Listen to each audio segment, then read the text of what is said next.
There we go. Good evening, everyone, and welcome to this streaming event. I'm Carl Hertz. I will be hosting this stream, and there are a couple of the rest of the guys who are in the background and who will be coming in at the Q&A session. And before we actually kick off playing some games, there are a couple of things I want to go through, doing some introduction. But first of all, hi and welcome. This is pretty special for us as well. So let's do this. I have prepared a small presentation which I will go through, and then we will go through the rest of the agenda. So welcome to this close friend and family alpha showcase, and what is going to happen in this stream. So this is the agenda for the stream. First of all, we will do a client overview where we will look through the things which are in the client. And then we will do a community stream deck construction where you will get to vote on which card you want me to pick. And then we will make a deck out of those, and then we'll play some games with it. And lastly, there will be a Q&A where members from the team will be able to answer different questions. And I will be moderating that, so I will ask if if someone from the team can answer that question, or I will try and answer it myself. And lastly, we will end the stream. So that's the agenda for today, and if you have any questions, please put them through into the Twitch chat, and we will try and pick them up as we go through this. So first, before we kick this off, there are a little bit of information, a little bit of introduction of who are in the stream from the team. And so Torben Bader is here. He's one of our software developers, and he's from Germany. Kai Krieger is here. He is the game designer, also from Germany.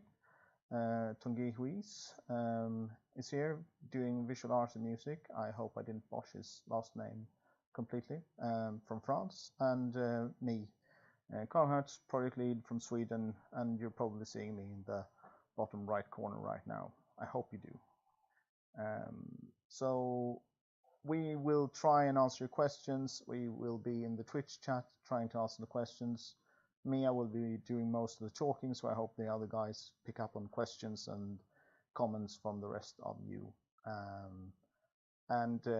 Yeah, there are a couple of other things as well. So some brief background and stage setting here.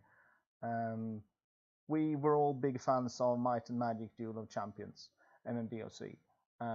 And so what we're trying to do here is go in the steps, in the footsteps of that game, and create a spiritual successor project, making sure that we can create something which is on par with that game, doing the same sort of thing that that game did, but we are of course doing it in our own way. We are in no way affiliated with the creators of Might and Magic Duel of Champions. We're doing this as a completely separate and different group of people, separate and different projects. And we are in early alpha, so there will be bugs, and some of them may be amusing.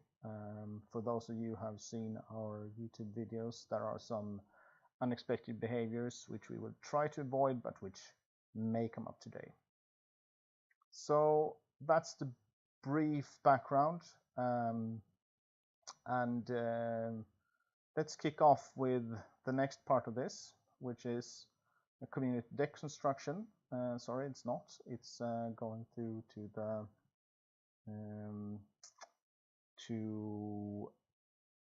the client and doing some brief overview of the client.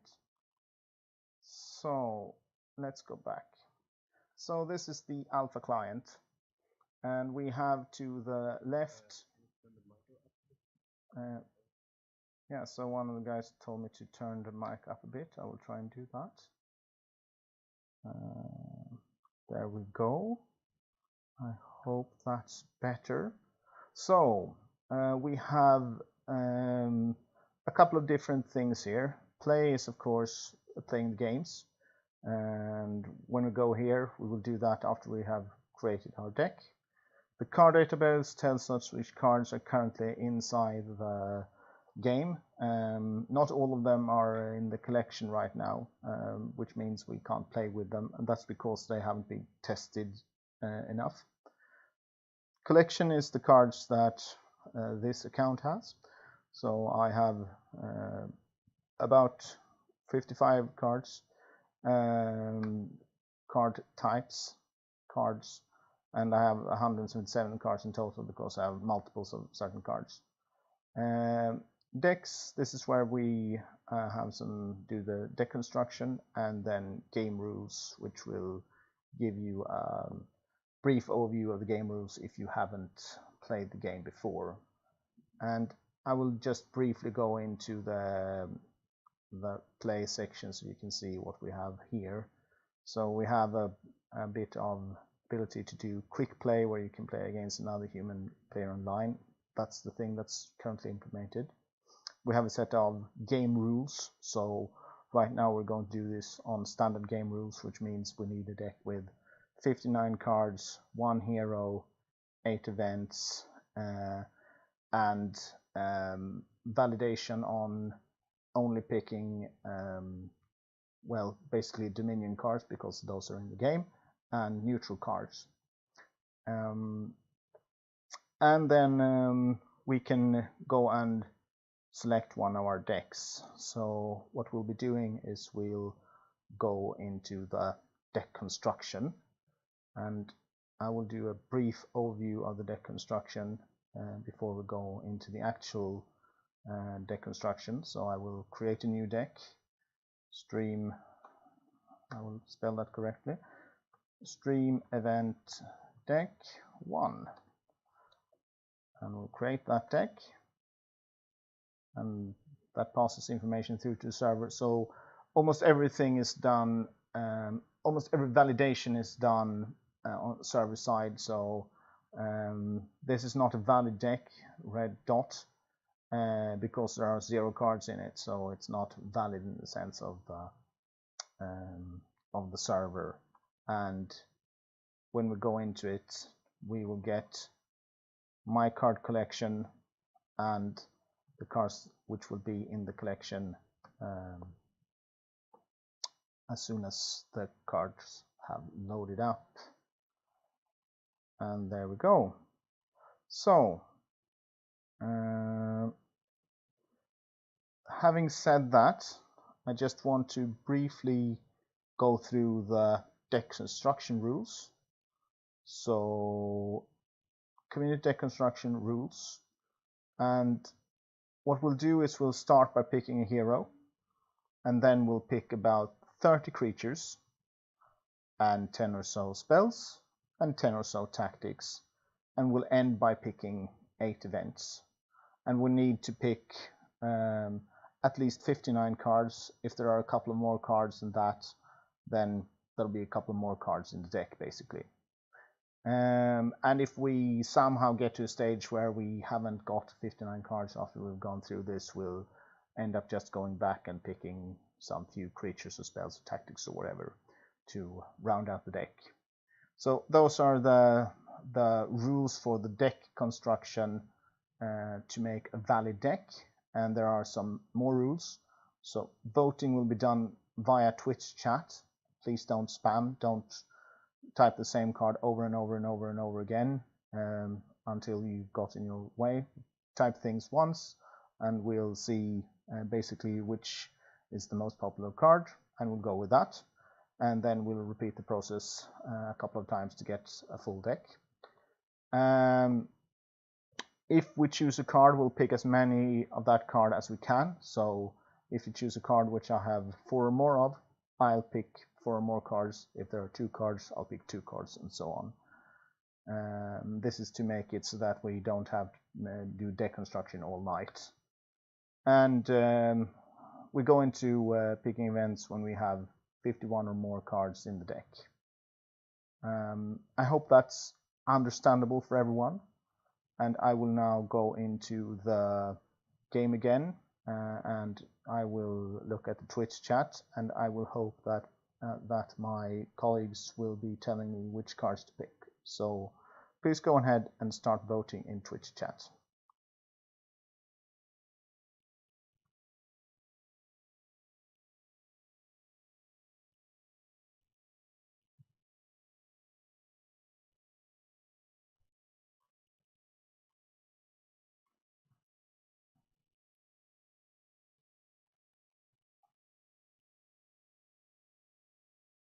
Which hero do you want to pick? This one or this one? I just realized something. I will give you a bit of help with this.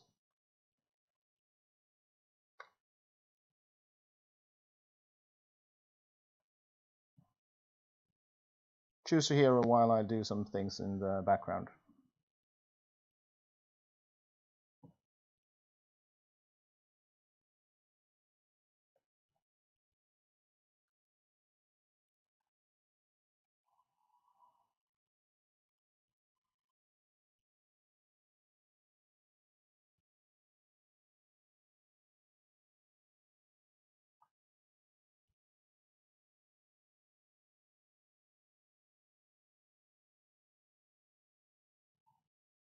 One is asking, what does ferocity do?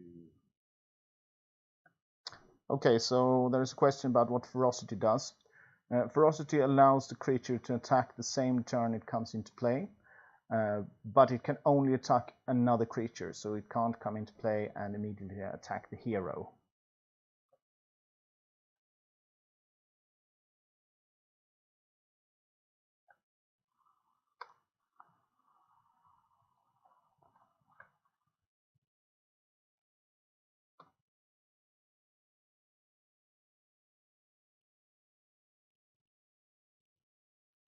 So I posted the picture of all the cards in the Twitch chat,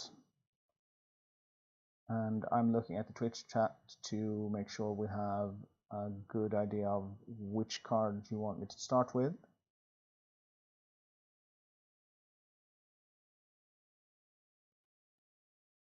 And you can change your vote, that's not spamming.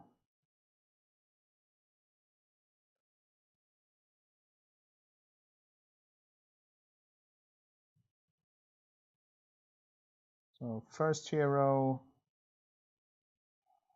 2, first hero 3, first hero 4, first hero 5, 6, and then we have one for the second hero and one more for the first hero, so I think this is a first hero pick. We'll pick the first hero. So that's the hero we'll be picking. There we go. And then we go into picking creatures.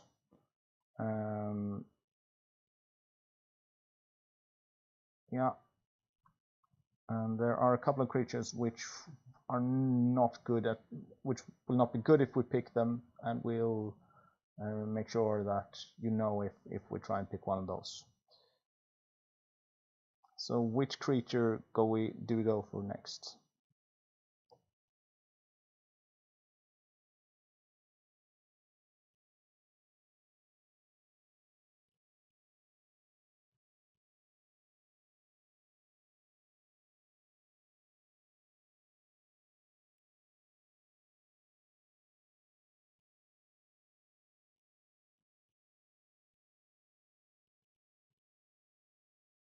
Give me some votes, please.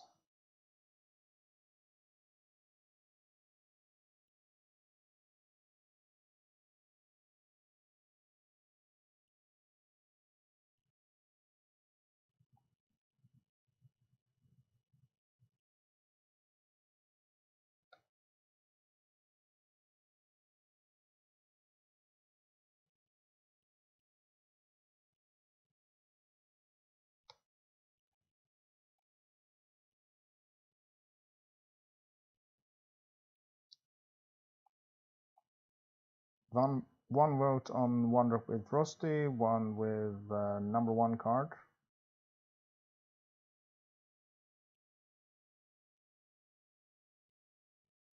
Oh, with Furious Attack, okay.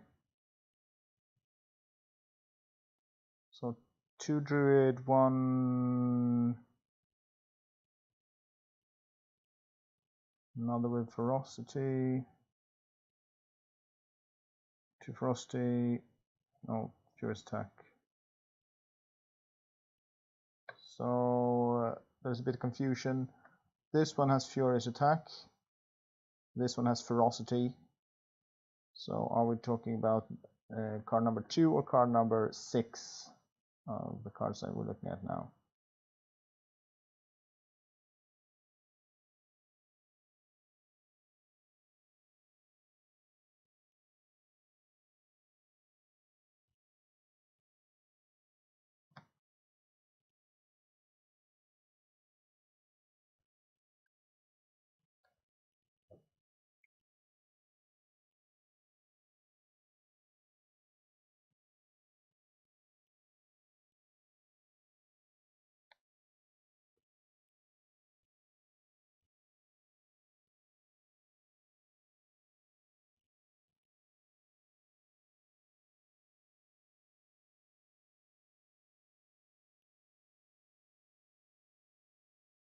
So we're looking at the Furious Attack guy. We'll start with that one.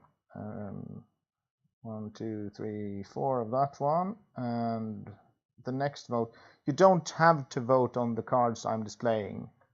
The cards that I sent in the... I sent you a link in chat that will display all the cards you have to choose from.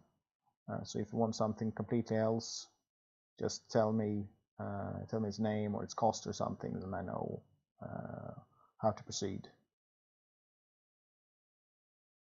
So what's the next pick?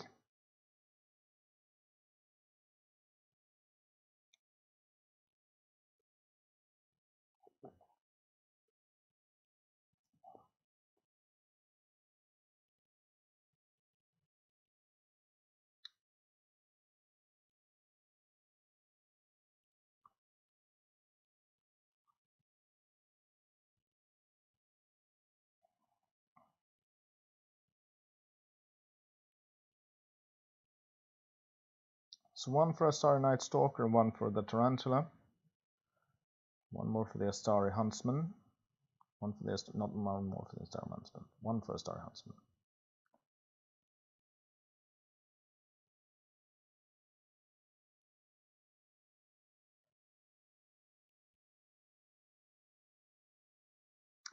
The Lady Elf is deadly, which means whenever she damages something, that creature dies.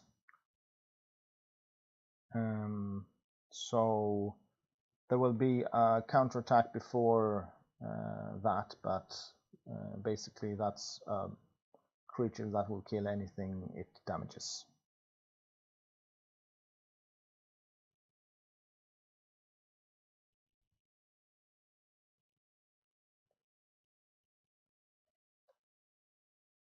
So Astari Night Stalker, Tarantula, and Huntsman for now. Any other ideas?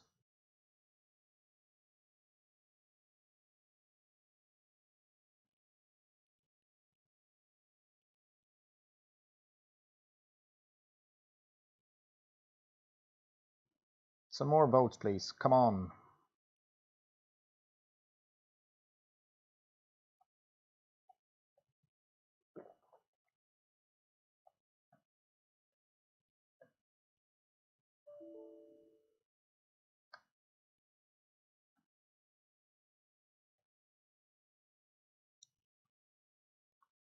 Another vote on the Tarantula. Yet another vote on the Tarantula.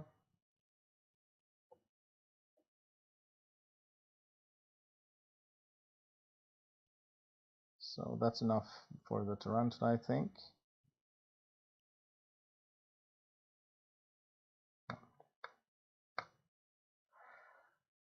So we now have 4 Tarantula. What's next?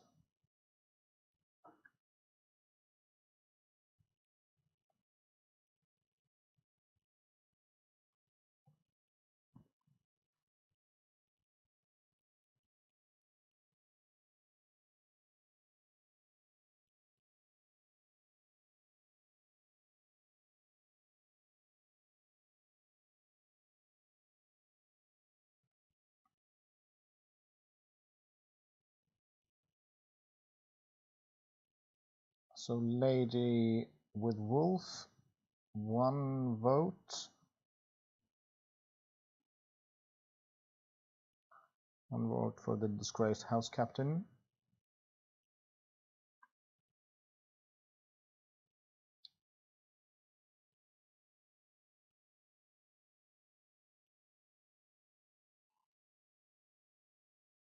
Another for the wolf rider. About restricting the texts, we are in an early alpha stage, and there are several things we have thought about to make less text on the cards.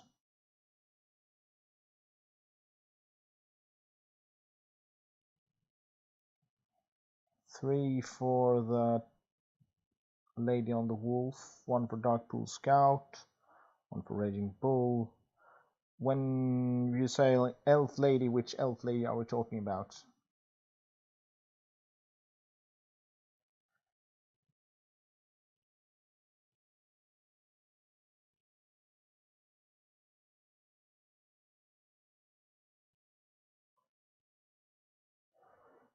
So charge does not work like in Hearthstone. Charge works like I don't remember what the mechanic said in Mighty Magic Duel of Champions, but it's attacking everything in that row basically.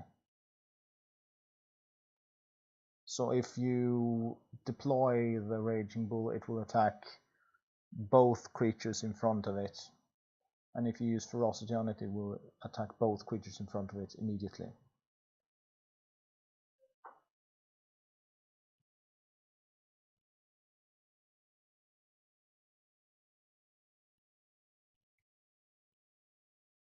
So I think we go with the Wolf Rider. 4 Wolf Riders. And I'm back into the Twitch. What's next?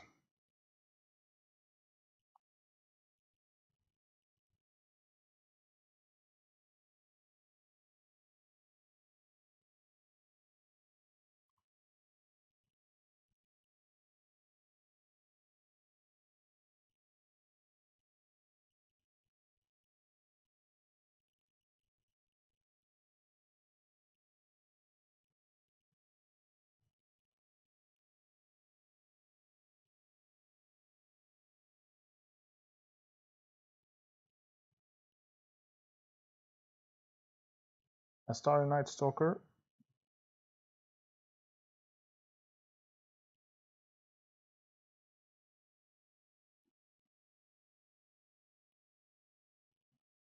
Anything else?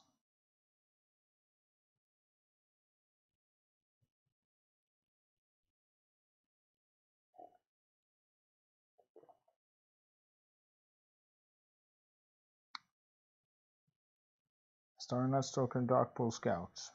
Any other suggestions? Votes? Another Darkpool Scout.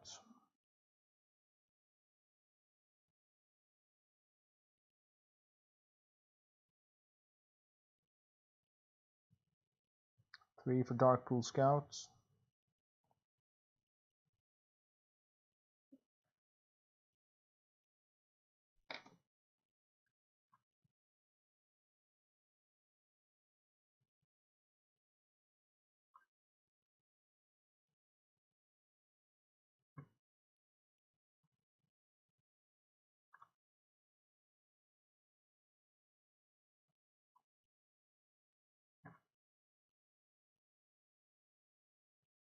Plus on Darkpool Scout. We'll do the Darkpool Scout.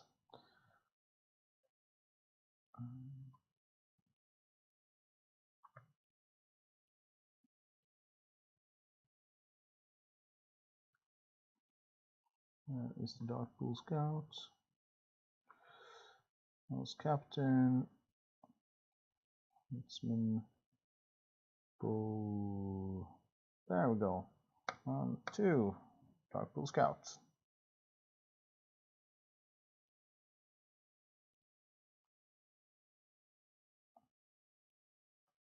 Where do we go next?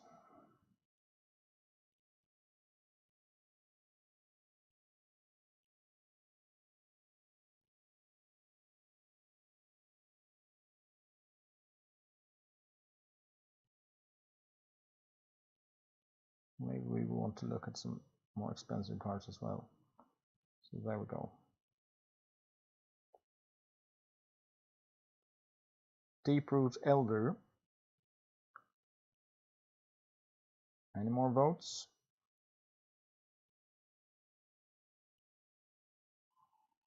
We're about halfway through now with the creatures.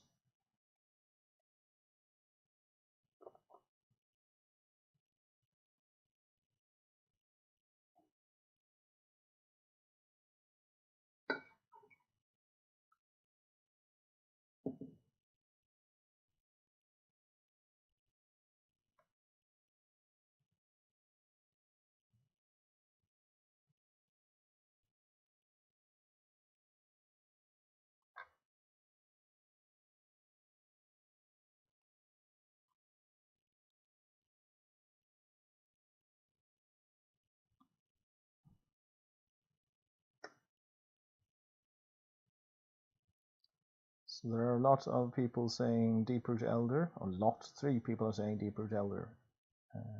Anyone else want to weigh in?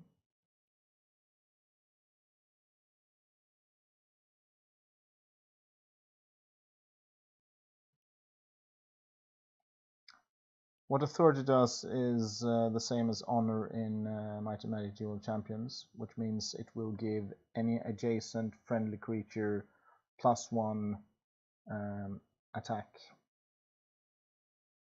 and +1 defense as well, I think. But I will let Milk clear the +1 defense up.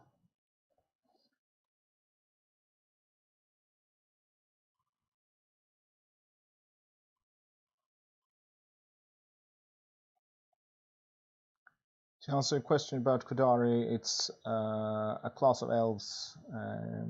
It's mostly connected to lore, but yes, it will activate King of the Forest if that ability actually worked, which it doesn't at the moment.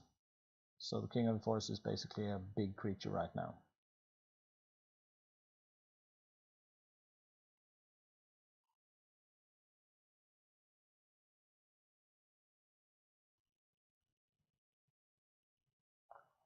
So we still have, I think,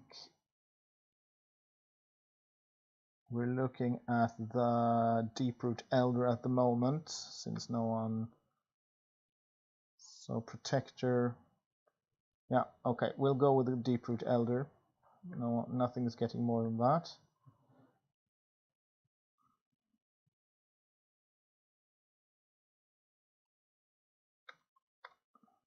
Three Deeproot Elders, and let's go back to chat.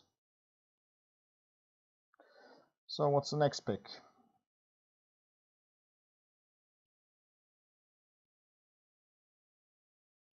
House Captain for 1.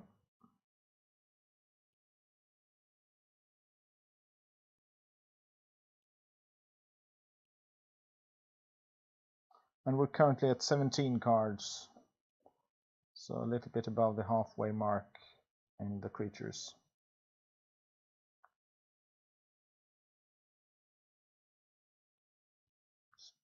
2 for House Captain, 3 for House Captain.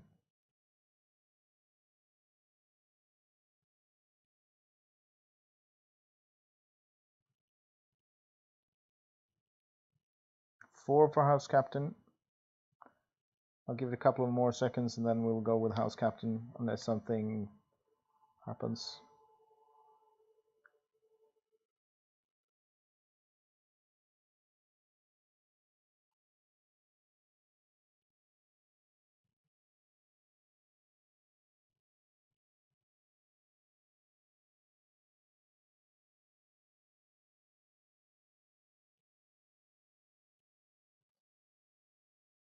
So we'll go for the House Captain and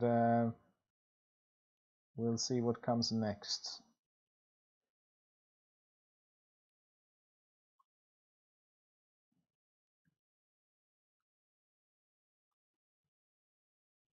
Where's the House Captain?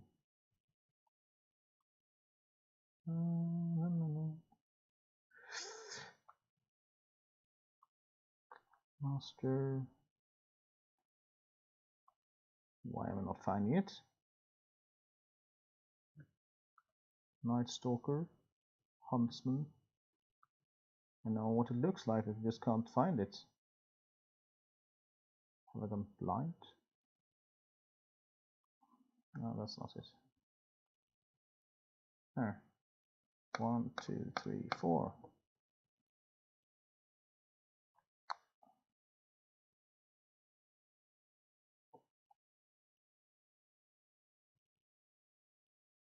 Thank you, Peach Machine.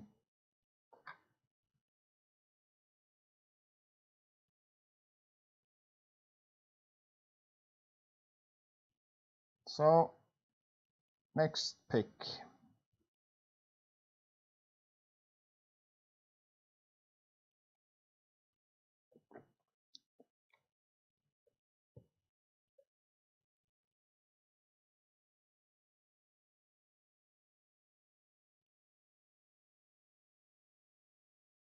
We have 3 more picks, by the way. Well, it depends on what creatures you pick, but 1 for the wolf.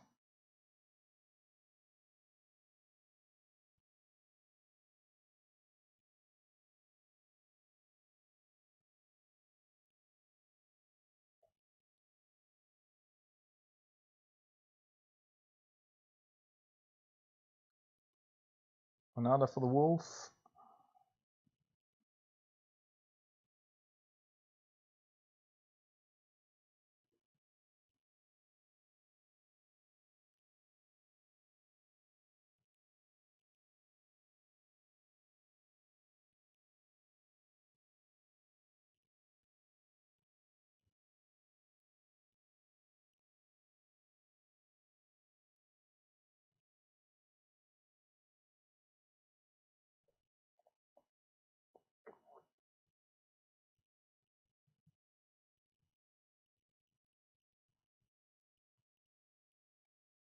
Another for the wolf.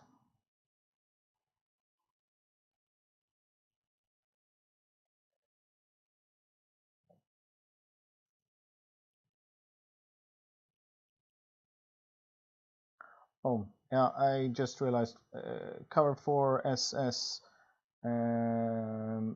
asked a question about whether there will be a problem with copyrights. Not that we foresee, as Milky answered in chat.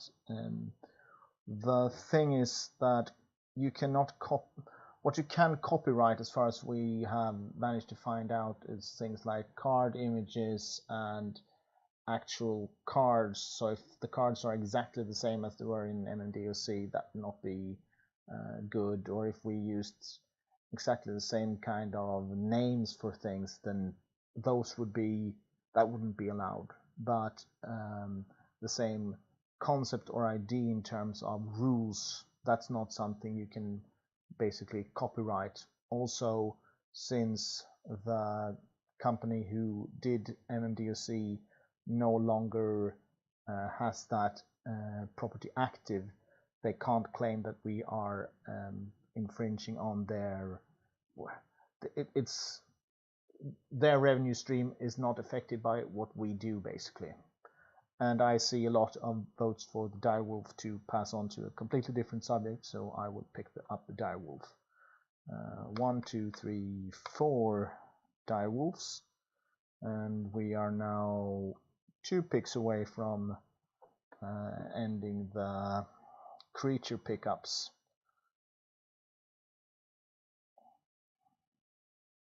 And what's the next pick?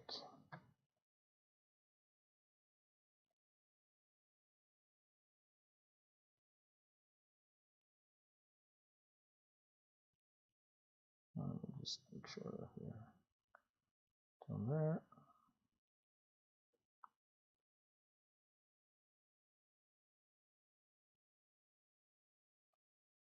Someone wants to see the ritualists.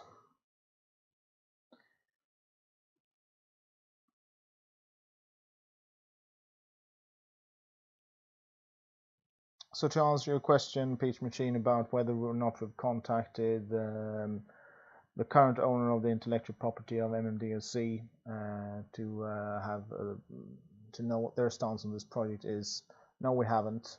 I know there were people who contacted the intellectual property owner when they announced they would shut down MMDOC, but they didn't really get a response. So we've elected not to contact them.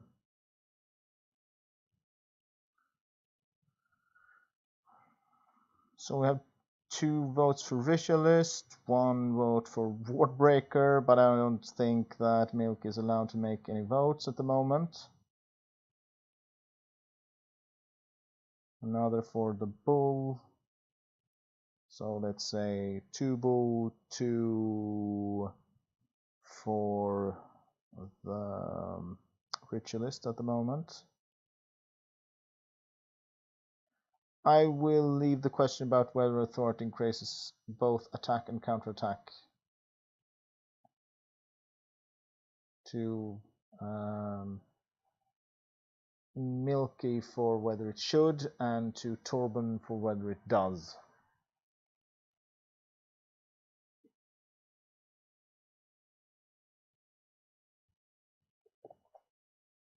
Yeah, sorry, KCAHT.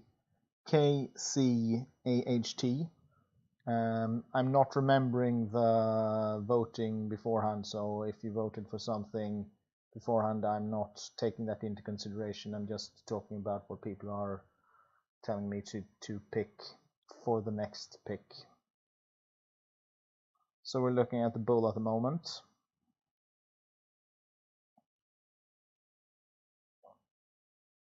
One pick at a time, but right now we're looking at the Bull.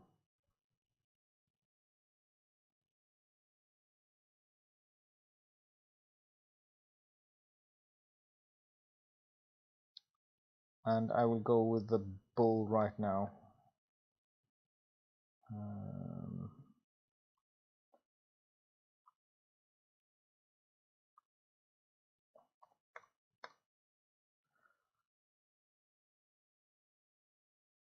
So we're almost there in terms of creatures. If you pick up something which we have a lot of next, then there will be fewer spells and or tactics, depending on what we start picking up.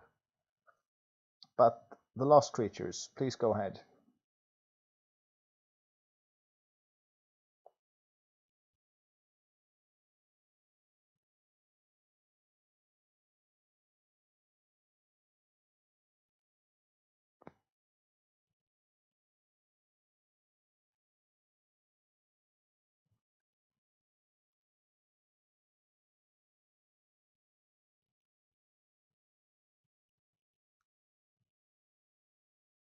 Authority only increases attack at the moment. So I have it on good source that authority only increases attack, not both attack and defense.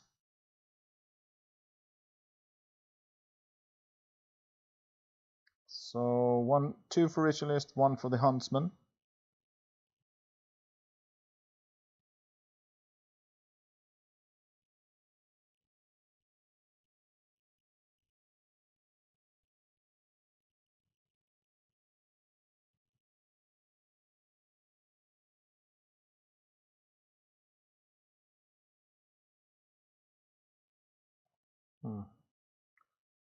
You can hear Discord, but you shouldn't.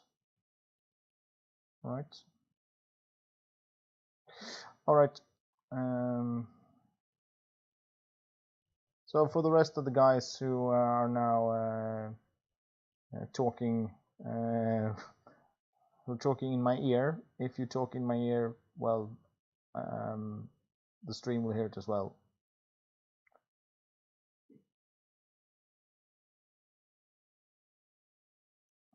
Two Huntsmen, 2 Ritualist, 1 Unagi Protector,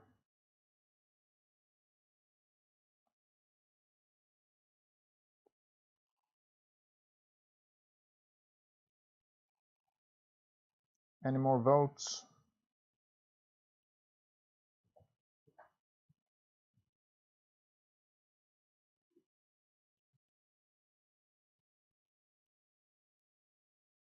I'm looking for tiebreakers between Huntsman and Ritualist at the moment.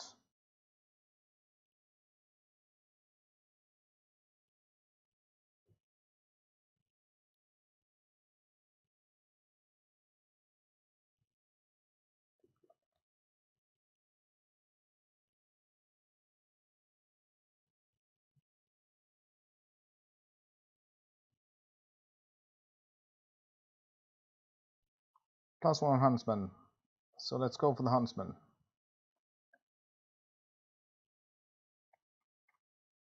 And we'll move on to spells.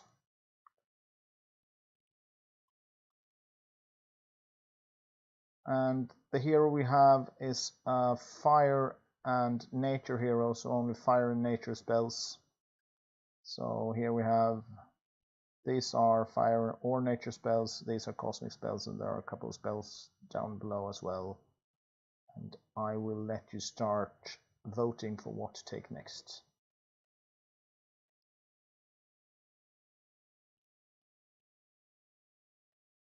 One for fire arrow.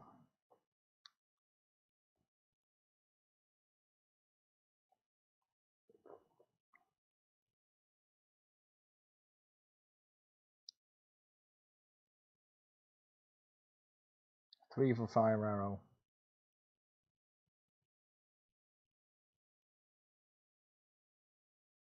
Yeah, I pretty much assumed fire arrow would be in this deck, so let's put 4 fire arrows in and move on.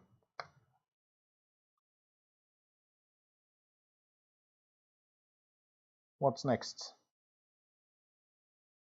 Arkat's Wrath. So I assume that would mean you want something along the line of no, either flash fire. Where's the last?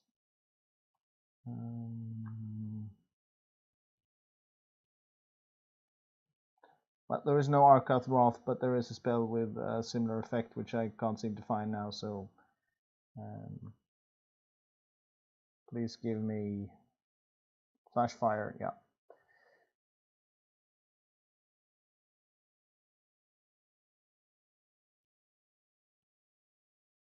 Two for flash fire. Any more?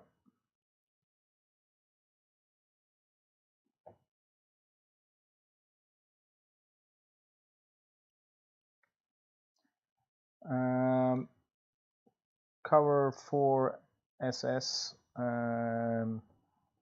asked where we got the faction names from, whether we created our own lore. We're creating our own lore, so the faction names are something that we are making up ourselves, basically. So we have 3 sword and 3 flash fire, 4 flash fire, 1 static dome, which I think is a cosmic spell, so we won't be picking that.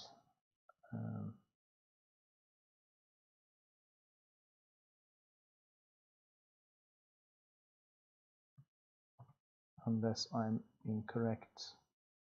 Static dome is a cosmic spell. That would be cheating.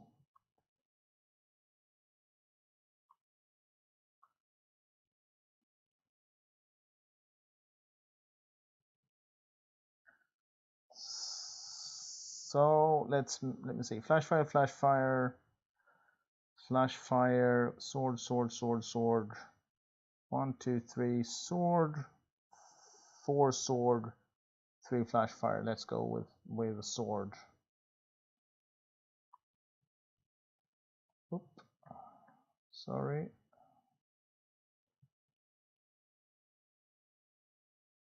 One, 2 sword. 1 more spell pick, maybe 2, depends on what thing you pick.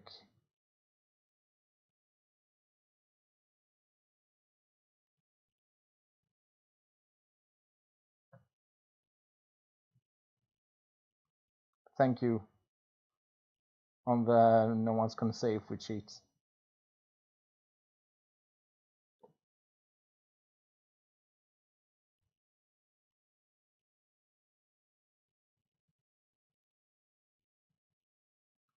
Does entrenchment reduce the damage from our hero power? I will let Torben answer that one.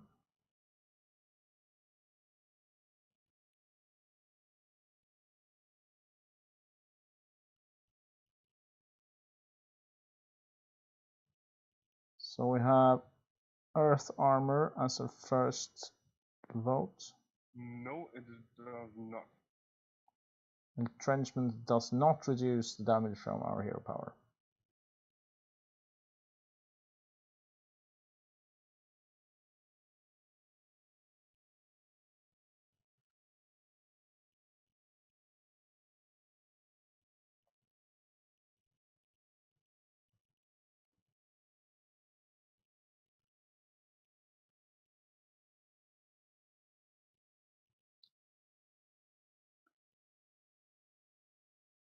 Three for Earth Armor, one for two for Earth Armor, one for Earth Armor and Flash Fire, so three for Earth Armor and one for Flash Fire. And I will not be picking 2 and 2 of anything.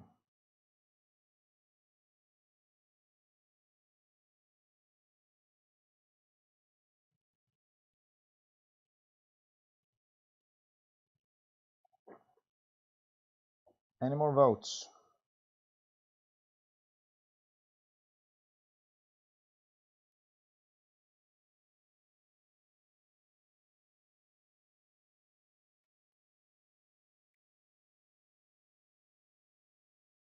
I'll give this a bit more time and then we'll pick whatever is in chat.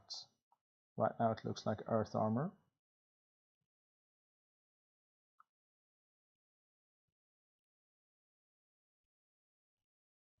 And I will pick Earth Armor.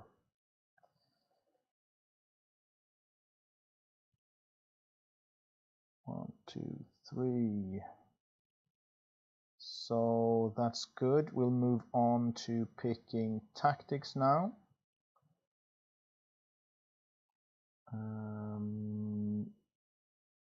So there we go.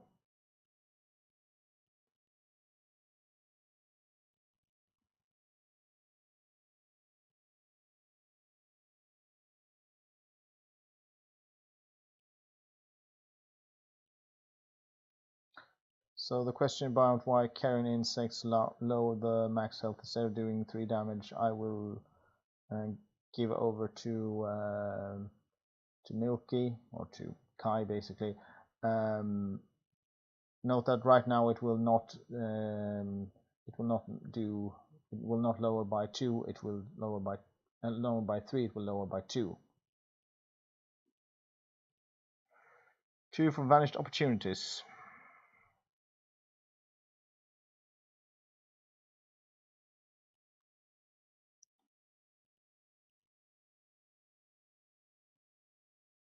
Yes.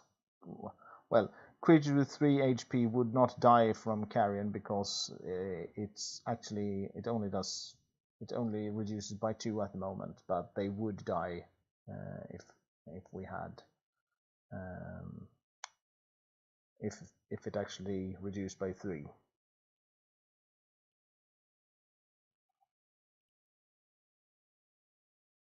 Any more on what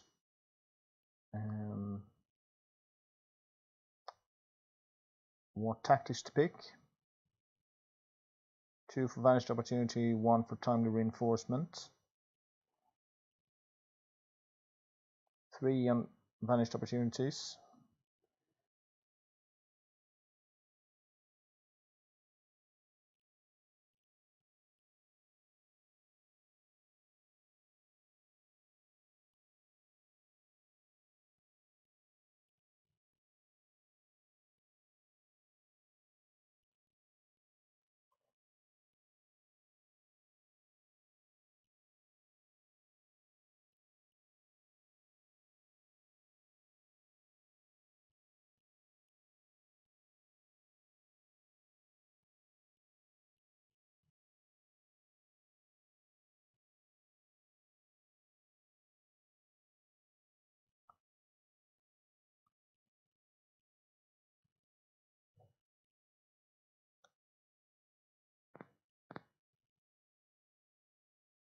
Any more votes?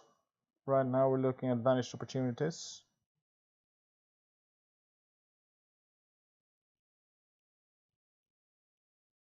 One for deep root sapling.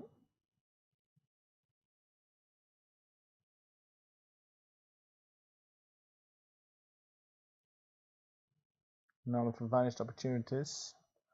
So if I'm not getting anything else in the next couple of seconds, I will go for vanished opportunities.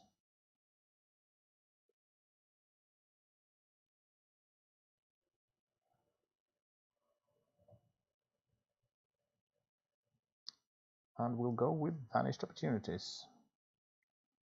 1, 2. What's the next pick?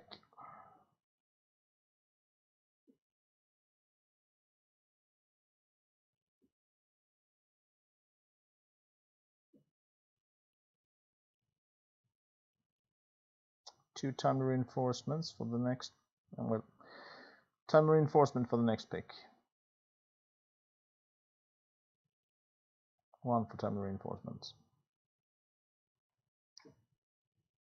Any other ideas? Two for time reinforcement.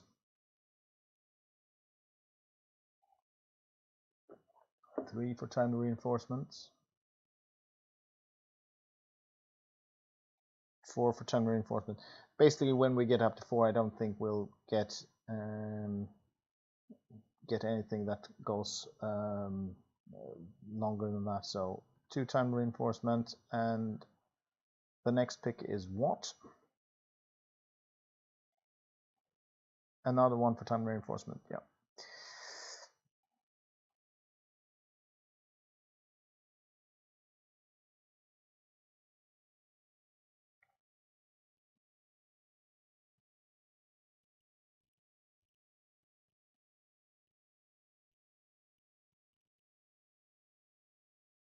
Probably the second to last, the tactical advantage.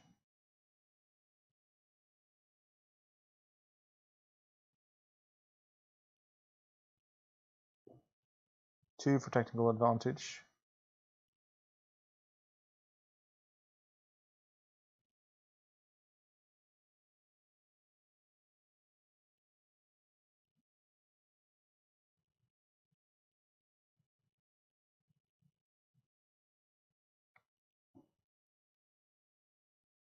Any other suggestions?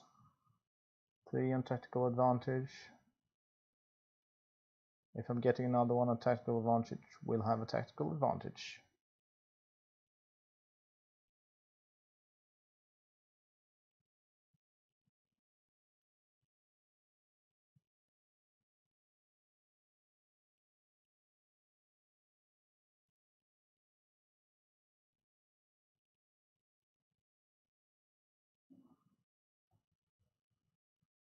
It seems we're looking at tactical advantage.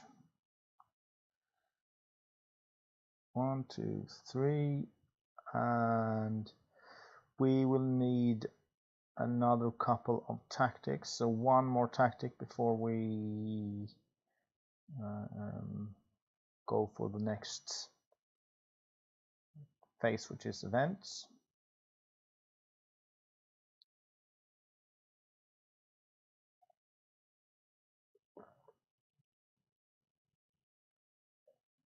There are some more tactics down here as well,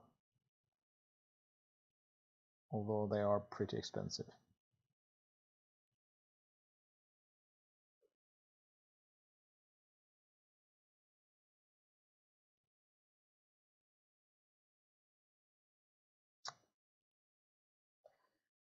If you want me to do something other than tactics, that's okay. Free voting. Vote on whatever you want me to take.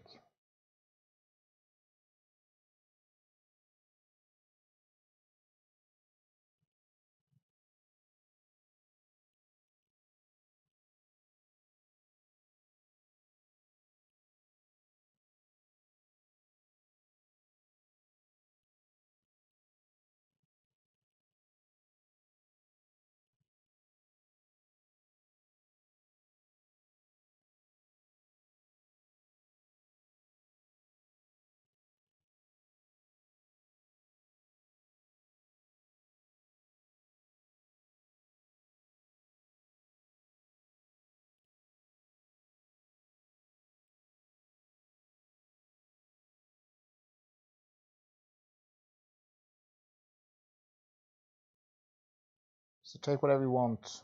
Creatures, spells, tactics, Night Stalkers.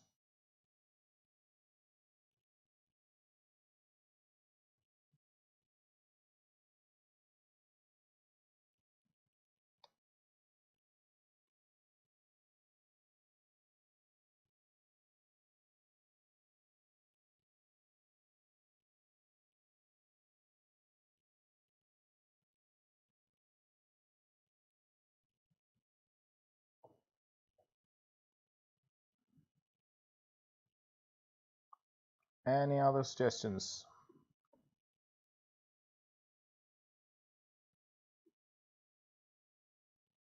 2 on the Night Stalker then. 3 on the Night Stalker. So let's go with the Night Stalker.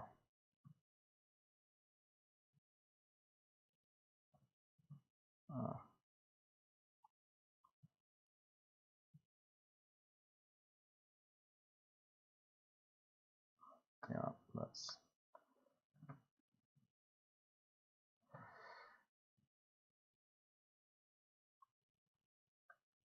Sorry.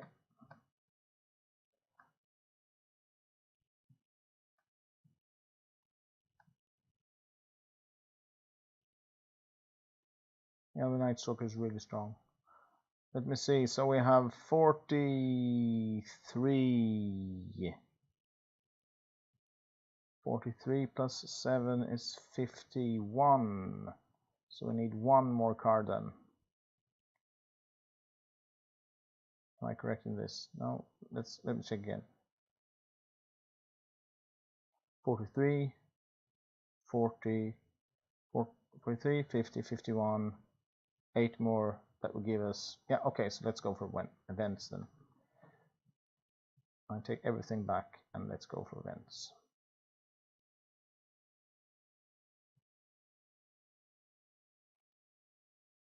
So there we go. What events do you want?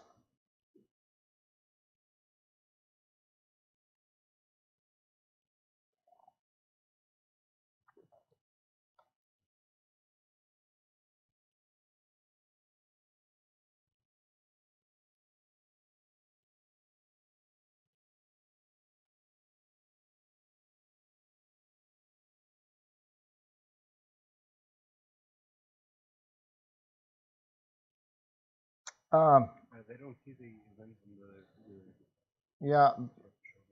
So sorry, I will have to go through the events one by one. So the events are... Yeah, sorry, those don't work. The events are giving advantage. The first 3 are giving advantage to either rear guard, vanguard, or mobile creatures. So rear guard are in the back, vanguard are in front, mobile can deploy anywhere.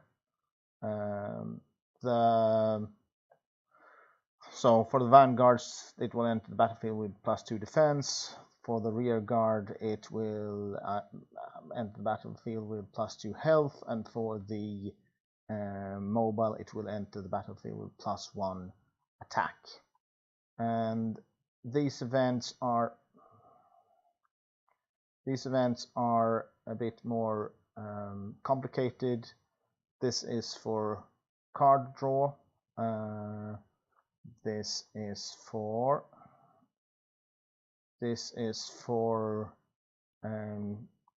if the opponent has flooded the board and you want to make sure that their next turn doesn't kill you. And this one is for removing enchantments. I think that covers everything. If Milky wants to put something else in there, it's good.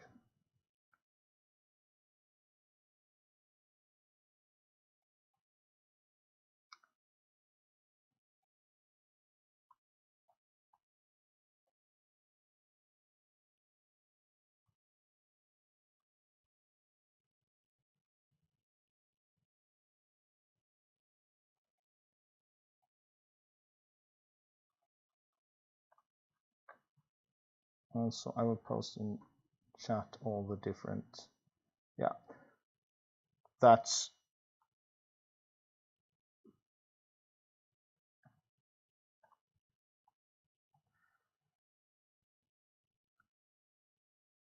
rune enchantment, drawing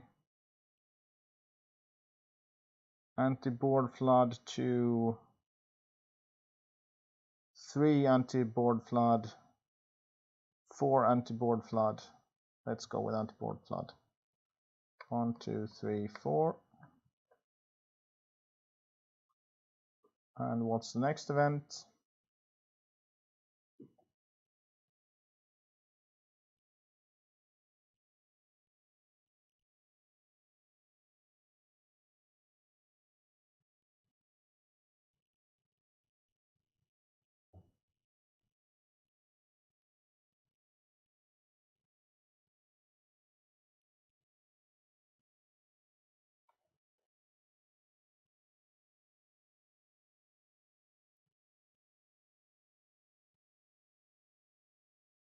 So what's the next event you want to pick?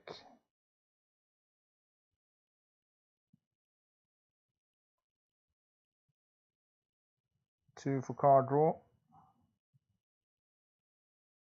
1 for creature upgrades, but if you need to specify what creature upgrades you want.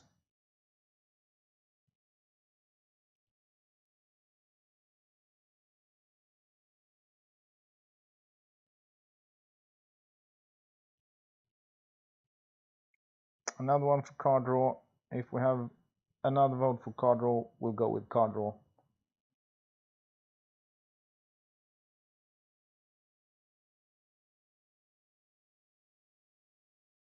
Enchantment removal.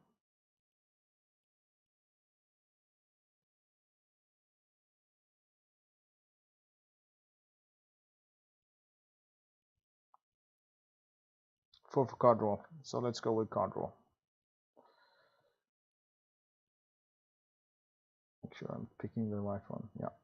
1, 2, 3, 4. So this is our deck then. And we have 59 cards. And let's go and play a game then.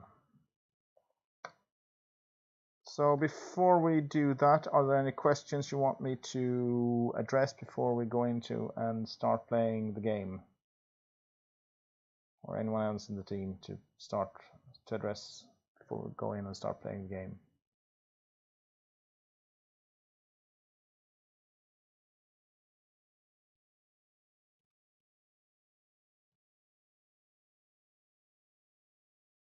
And I'll notice there's a bit of a lag here. Let's rock.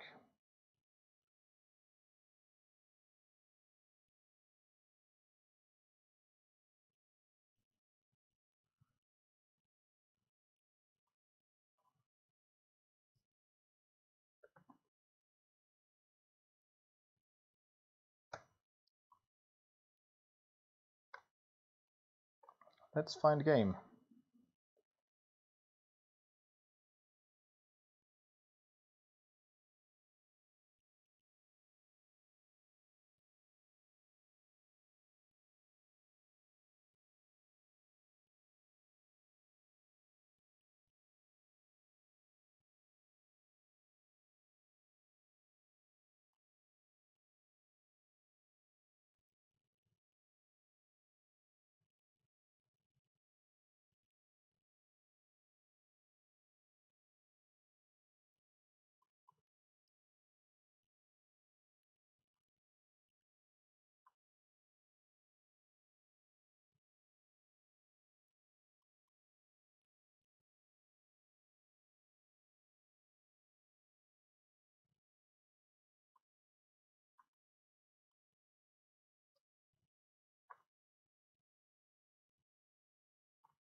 So in between,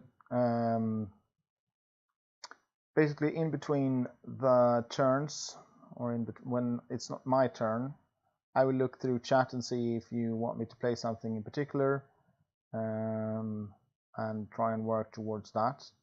And in the time, I will also from time to time go into the Twitch chat and look when it's my turn, but since we're working with a bit of a time delay,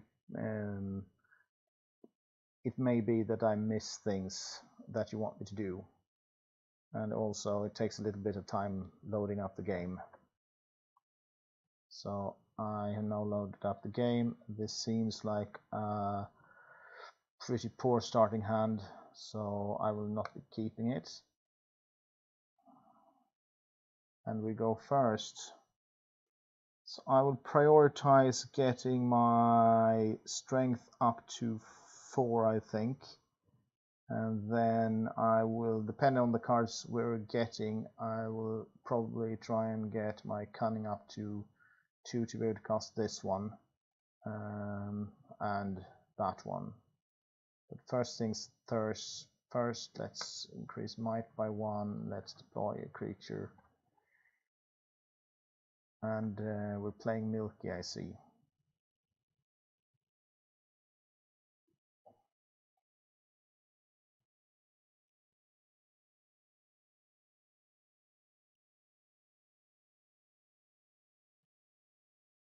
So my assumption is that Milky is playing more of a control deck. So let's see if we can bash through before he can start deploying his big creatures. Yeah, the starter hand was really good. And what are you deploying? So I will start by, I will actually increase my might to 4. I will deploy the Woodland Tarantula behind the other creature, and I will start hitting him in the face.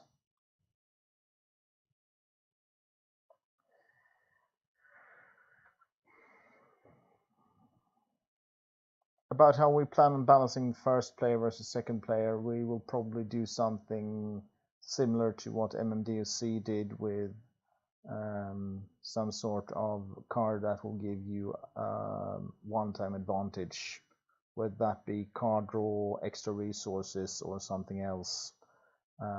That's not really decided yet.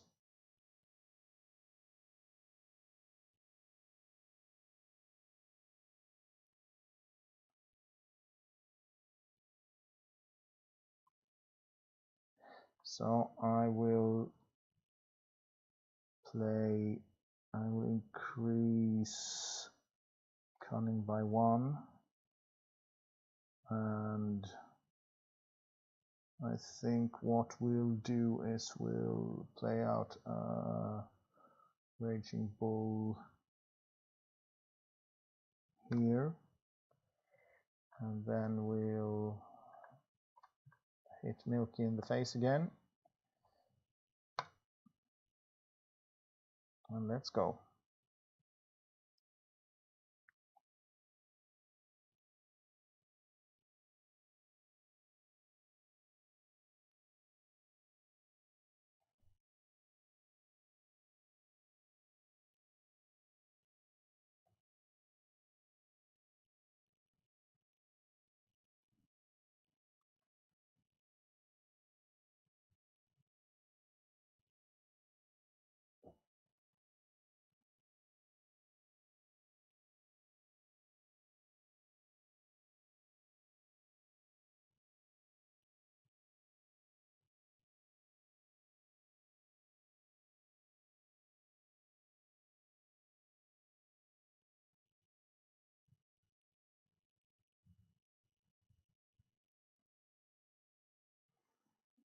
Right, so now we can play this one with authority, but that will, what we'll do is this, we'll kill the one in front of us, we'll slap this one with 2 fire spells.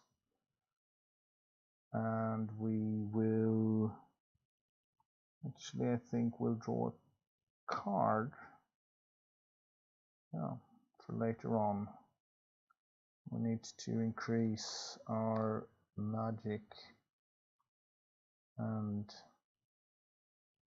that's what we'll do this turn.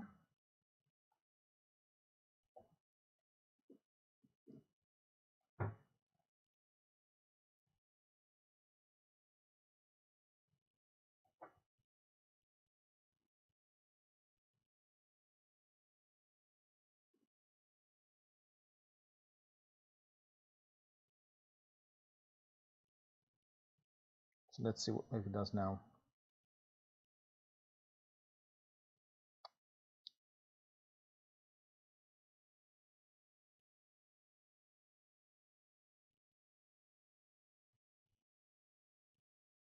Decisions, decisions.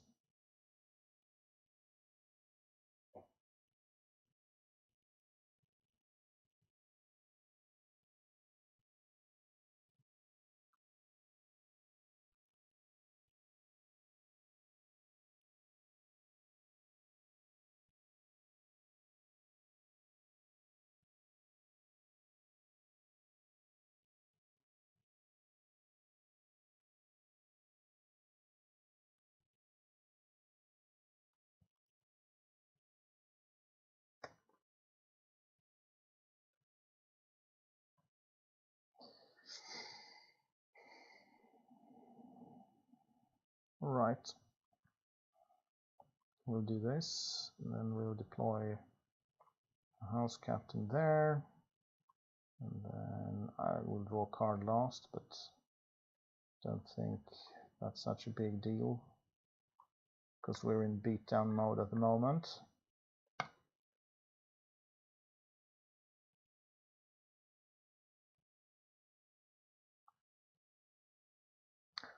So the number of magic schools will be basically the same, and the same archetypes as in the Might and Magic Duel of Champions. So we have nature, fire, water, air, darkness, light, cosmic, and earth and fire. Earth and nature are basically the same, and cosmic and primal are basically the same.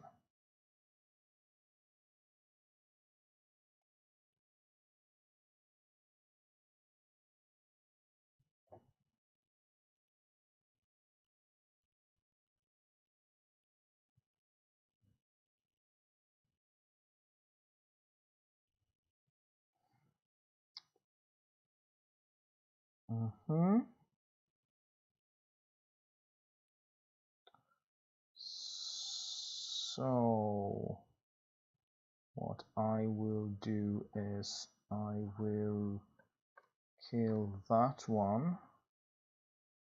I will not burn that one just yet.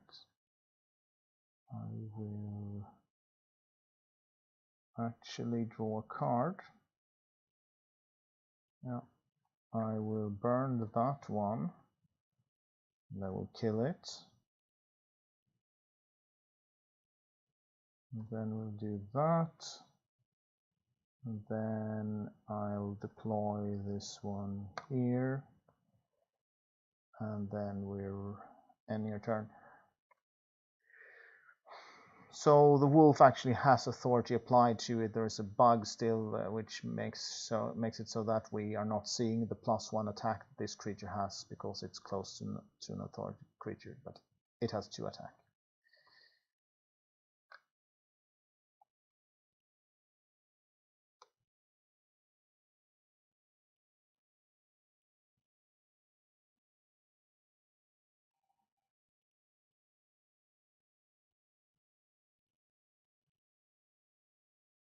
The reason why we renamed Earth to Nature is because a lot of spells were more focused around manipulating nature rather than manipulating just the earth aspect of the element. And there are things happening now. What's this? Oh, all right. So we're looking at someone. Yeah, let's do this. And kill that one. And kill that one. And maybe end the game. So, good game. And we won. Perfect. Thanks. Yeah. R3 double Z. That's a really good point. We have thought about renaming the schools, and again, this might come to pass. But it's not. We're still in the phase where we're trying to think up things which are logical, and it might be that we go with sky, sea, other similar concepts. Fire will probably stay the same, and so on. Do you want me to play another game with the community deck?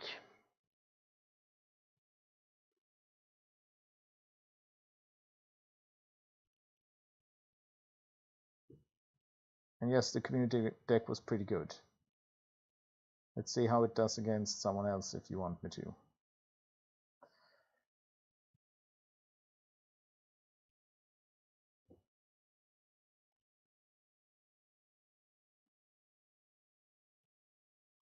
More playing the game.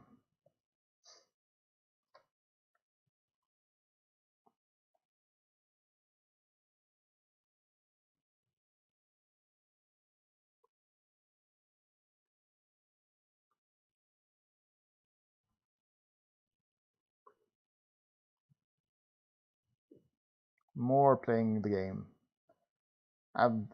It seems pretty much like we're going to play the game again. I'm just going to make sure who I'm going to play with.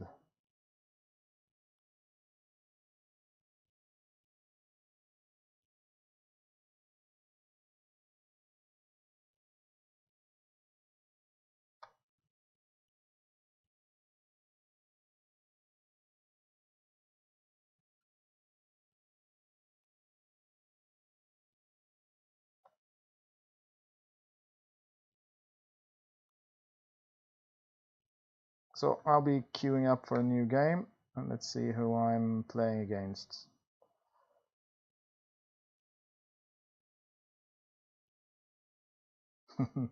It's time to share some alpha keys. Yeah, not just yet. We'll need to get out of the starting blocks with close friend and family alpha. But yes, we are very keen on making sure that this comes out to the rest of the community as soon as possible.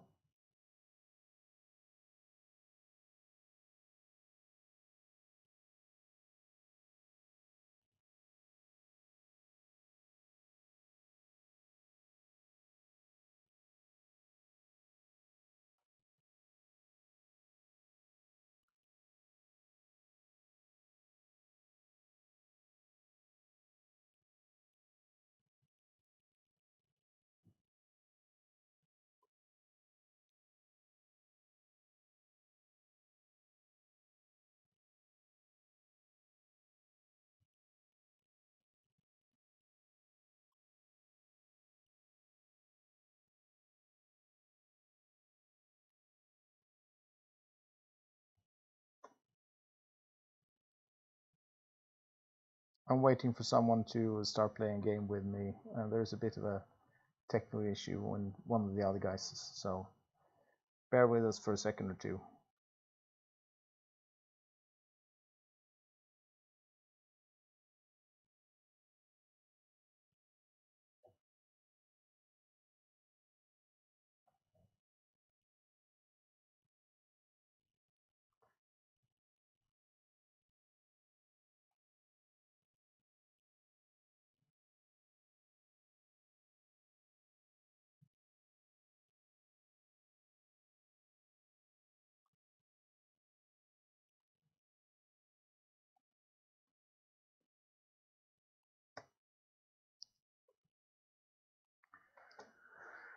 Okay,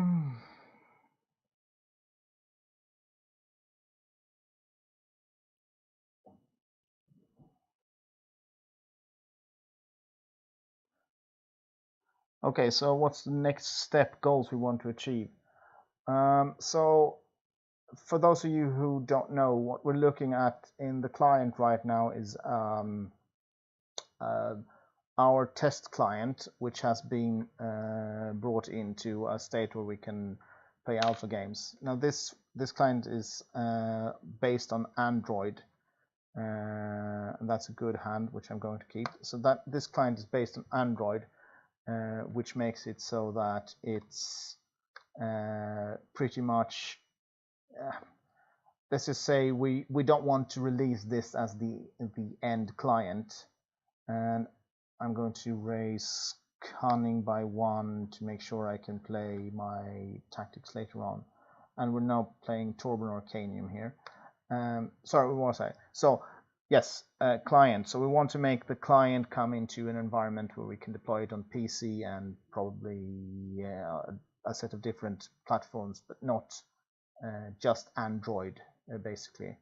And after that, there are several more things we want to do, such as implement the rest of the factions and making sure that we have companies started up, which we don't have yet, which is one of the roadblocks to us getting up to, basically it's one of the roadblocks that prevents us from starting a true alpha. So long as we are personally responsible for everything the client does, we're not willing to release it into the public yet.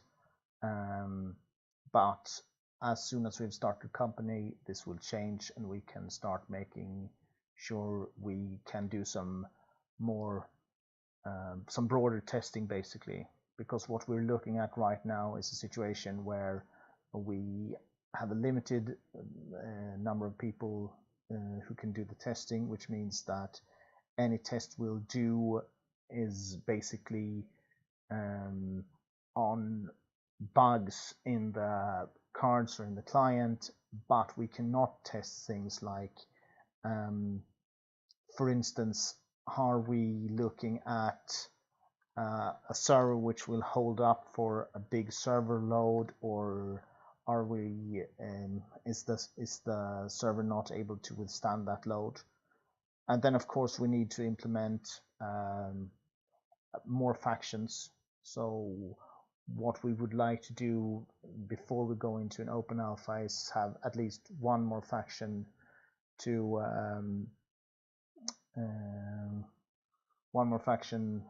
to play with, so that we don't get into a situation where everything is very stale. And what you see, like what you see here, is we have a pretty limited card pool, and meta game would pretty soon be just 1 or 2 decks being played over and over again, and I don't think that wouldn't be a good situation to be in.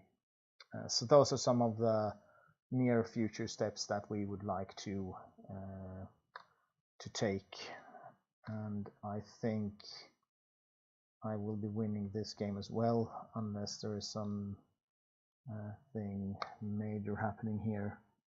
I will increase my magic by 1. I hope that's a good enough answer to the question where we are planning to go next.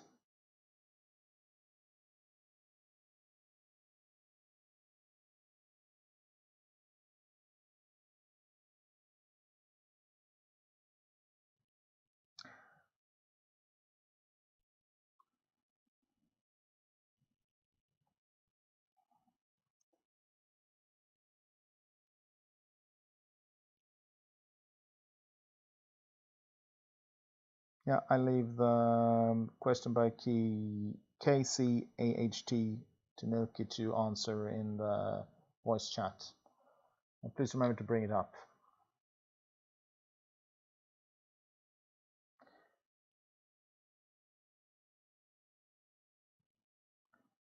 Will there be a replay from the stream or something to sum up the announcements?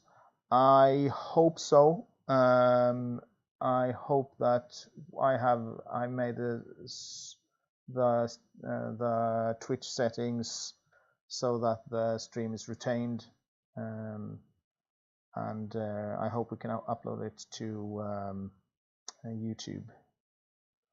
Yeah, so this is pretty obvious. Let's kill that one and do some massive damage to his face. And let's actually if we increase magic by 1, yeah, let's increase magic by 1. We should be able to. I was expecting that to do more damage. Why didn't it? 3 damage to target creature or hero. There's an anti-magic shell. Yeah, sorry. I should be paying more attention to the game.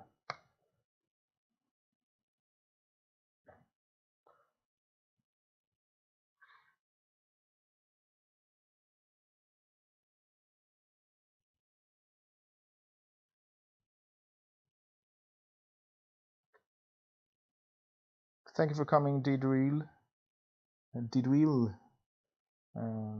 Looking forward to seeing you again. And let's see what Torben comes up with next.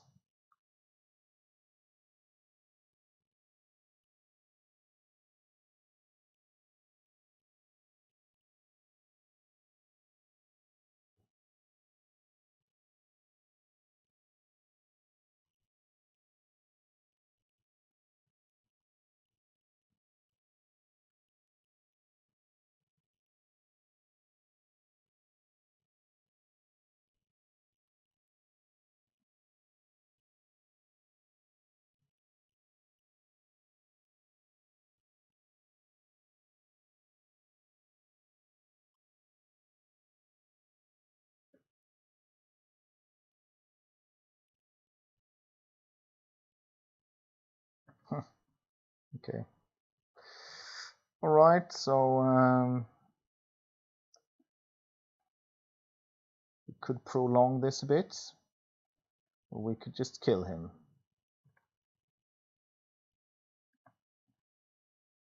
Let's prolong it for 1 more turn. Not that it really matters.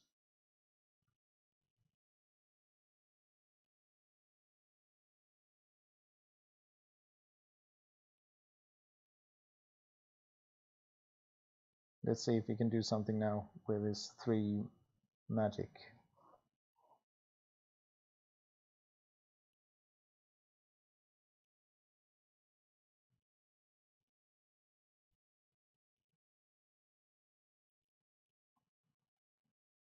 Could destroy his own enchantment.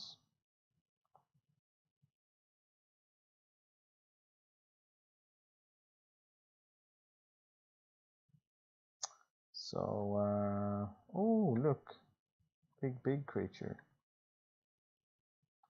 Well,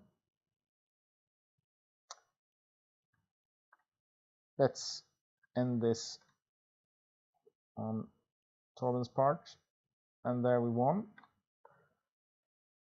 So those are the 2 games for the night, and we will probably do this again sometime.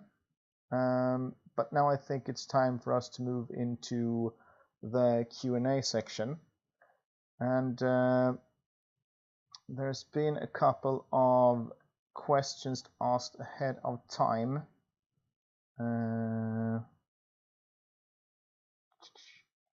Oh yeah, so there we go.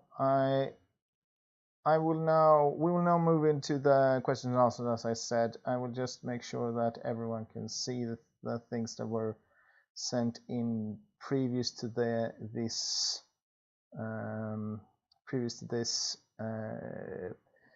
stream, and I will do this. So there were a couple of questions which were raised beforehand, and I will try and answer those questions first, and in the meantime you can start typing questions into chat and we will try and pick those up as we go. So for the first question, have you already thought about the economic model of the game, and if yes, what will it be? We have thought about it, but we haven't come to any definite conclusions. So a couple of things that we can say right off the bat is we want to have something which is simpler than what it seems most games are going for in the collectible card game domain at the moment, with multiple different types of currencies, premium currencies and crafting currencies and so on and so forth. If we can avoid that, we would be very happy, because we don't think that's it's not helpful, and it obfuscates for the player what the actual value of things are. So I think we want to not have that, but instead try and have just the one currency and maybe other means of acquiring cards than just straight up buying packs. The second part of this is maybe we have asked question of the community before, and we've looked at if we could have some sort of subscription model, voluntary subscription model, where you subscribe to the game and you get a couple of perks, like you get a special badge and maybe a card back, a couple of packs, card packs each month for subscribing, and so on. That is the basic thinking behind this. Is it's good to have a good and constant revenue stream to the game. So a subscription model would be very beneficial for us, and if we go that route, we want to make it optional, so it's not something you're mandated to do. It's something you can do if you want to help us and support the game, and which gives you a set of mostly benefits, which are mostly sort of quality of life things, not need to have things to be competitive. And that's as much as we can say about the economic model at the moment, because it's not something that we have developed to this is what we're going to do. It's just something that we have thought about and discussed and had some ideas around. So the next questions, any estimated time of arrival on open, alpha or beta? No. We have been very bad at predicting how long things will take, so we're not going to give any estimated time of arrivals, not even in like autumn or 2019 or anything like that. It's just straight up, we don't know when we will be able to get into open, alpha or beta. What are the main things you're working on right now, think are missing for the game to be released? For the game to be released in alpha beta, there are basically two things which are high priority, and those are firstly getting a client into the another environment than Android, so a PC client, and maybe it can be released onto other platforms as well, but we're targeting mainly PC to start out with.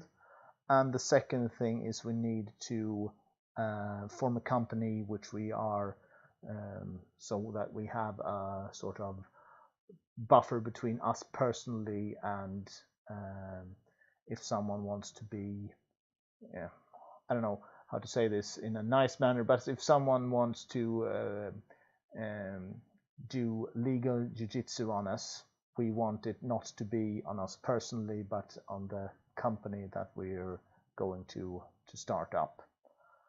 And fourth thing here is anything you can tell us about the lore, if there is anything, if there is any lore. Yes, there is lore to start out with, and we are creating the lore ourselves, basing it around 6 factions at the moment, and there will be sort of sub-factions within those factions connected to the lore, which also will translate somehow into the game. we are talking about implementing lore-connected events, and the discussion internally in the team is that that seems like a good idea, and when we have something more definite to say about it, we will announce it. But this is still in the early stages, and we are very much focused on getting the game to a stage where we can start some more open testing than what we have now. And before we will do any fancy stuff like implement extra game modes or things you can do with the game which are connected to the lore. So those were the pre-sent questions, and we will now open. I assume there will be a lot of things in the chat which I haven't been addressing at the moment, and maybe there are things that some of the other team members want to come in and say. So I thought I heard Kai say something here in the background, so I will turn it over to him to address some questions. Please go ahead, Kai. Right. So I've been typing down the questions you guys asked, and so let's start about the creature types. So the question was, have you guys thought about trying to limit creature types a bit more? Some of the creatures have 6 different words on the type line, and a lot of them either don't currently matter or only matter for 1 card. And so there are a couple of layers to this. By the way, if I'm not hearable or anything, you guys have to tell me. But yeah, so the first thing is obviously we're trying to plan in the long run. And so it's true that right now, maybe they don't matter that much. But in the future, they will like matter more. And therefore, it's like we already like plan ahead. So this is the first thing. The second thing is that in this particular faction, I guess we have this issue a bit more often than we will in other issues, because I generally obviously agree. Like we don't want to have like too much information on a single card. Like as you can say, it can be confusing for new players, especially if you look at the card and there's so much information that you have to access if you don't play the game long, it can be very confusing and can create a worse game experience. But yeah, for this faction, I think this is the most you see, and the other faction might be a little less. Like even here you can see, and here we have like elves, and the way the lore works, the elves always have to be like shouldery or coldery, like either the higher class or the lower class in terms of lore and social structure of the elves. And then they have their professions like hunter or assassin or druid, and yeah, but these type of things, they were like, as you said, they don't matter right now, but we will obviously have more cards, and so they will matter more. And especially, like for example, the professions, they might enable me to mix up factions on, like, and this is a few expansions down the line, a bit more. I've been a great fan of what DOC did with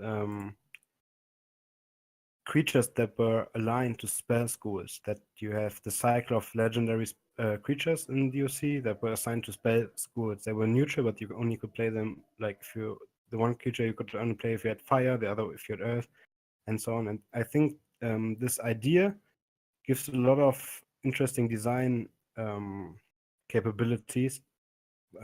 Like, again, when you have a big card pool and you do expansions, to mix things up. So maybe different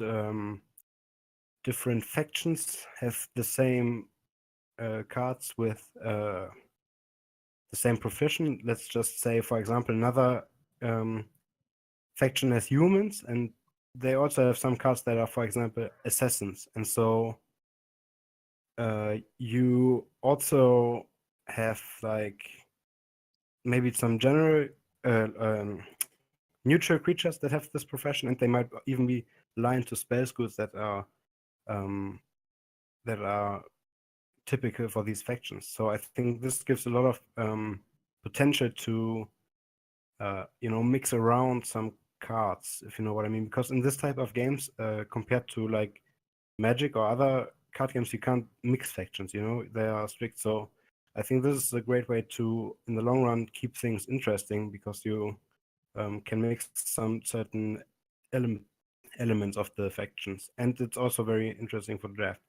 So with all of this being said, I definitely agree that there might be too much information on the creature, but I think reducing the tribes is not the best solution to it because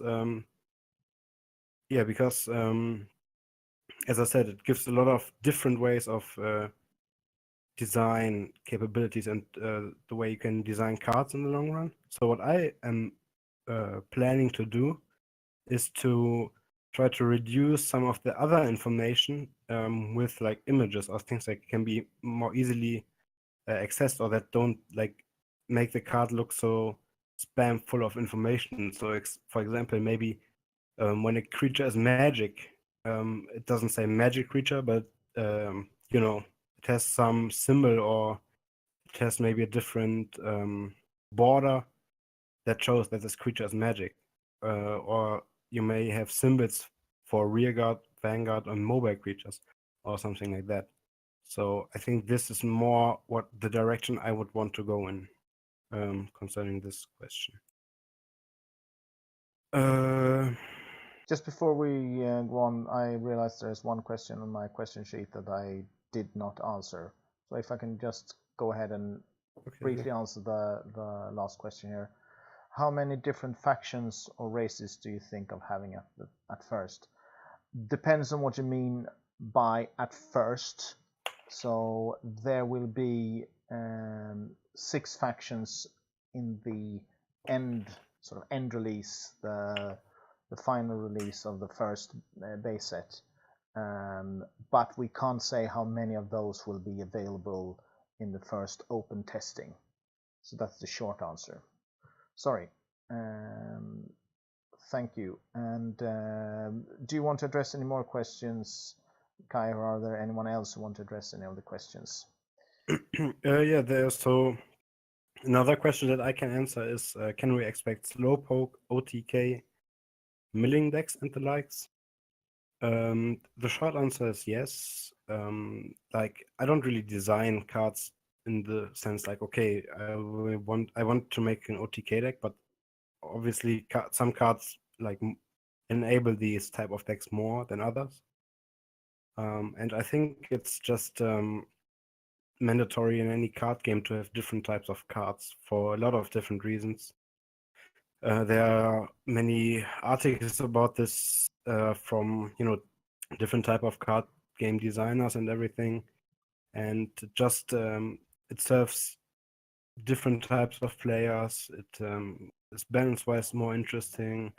You have a greater diversity. The only thing that I'm not really a fan of is if these type of decks get too like single player, like if that makes any sense. So if one person just plays with himself for 4 turns or so because the other person can't really do anything, and then the person who plays some type of deck just has to calculate a lot of stuff and play a lot of cards just to keep the other person in an entire lock.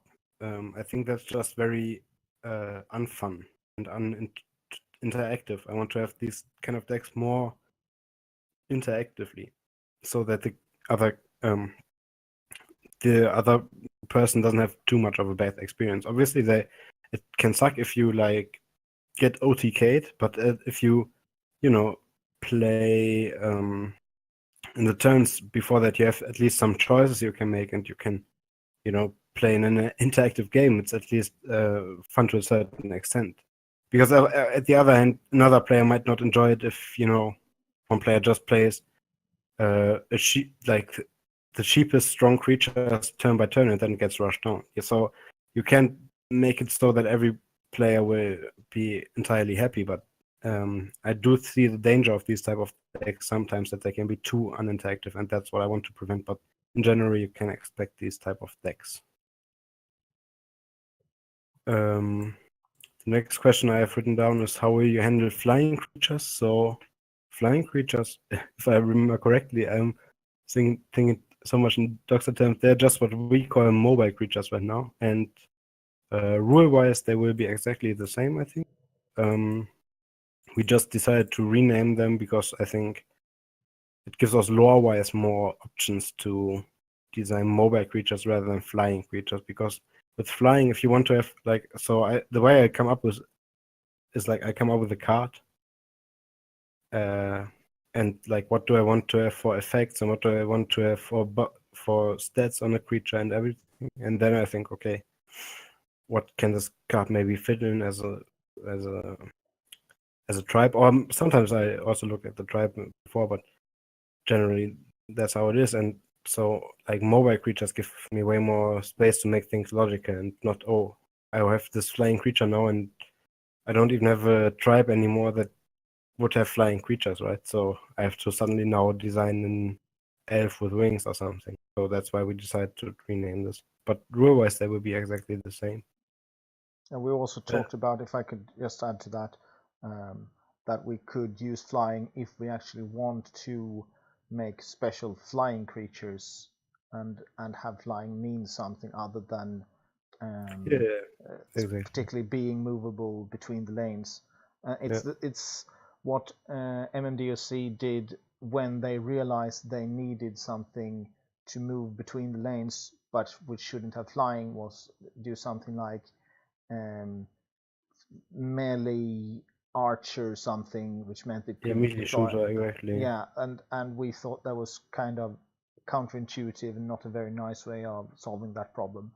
So we wanted to have a set of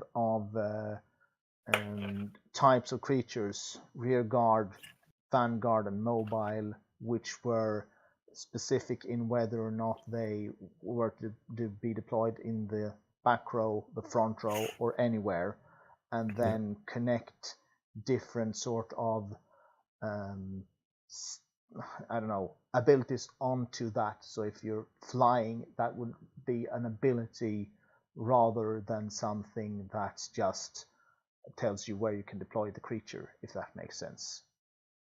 Yeah, exactly. So sorry, please continue, Kai. Okay, so there's one last question for me, I guess, right now. But you're always welcome to ask more gameplay related question while I'm here. So what's your approach towards balance?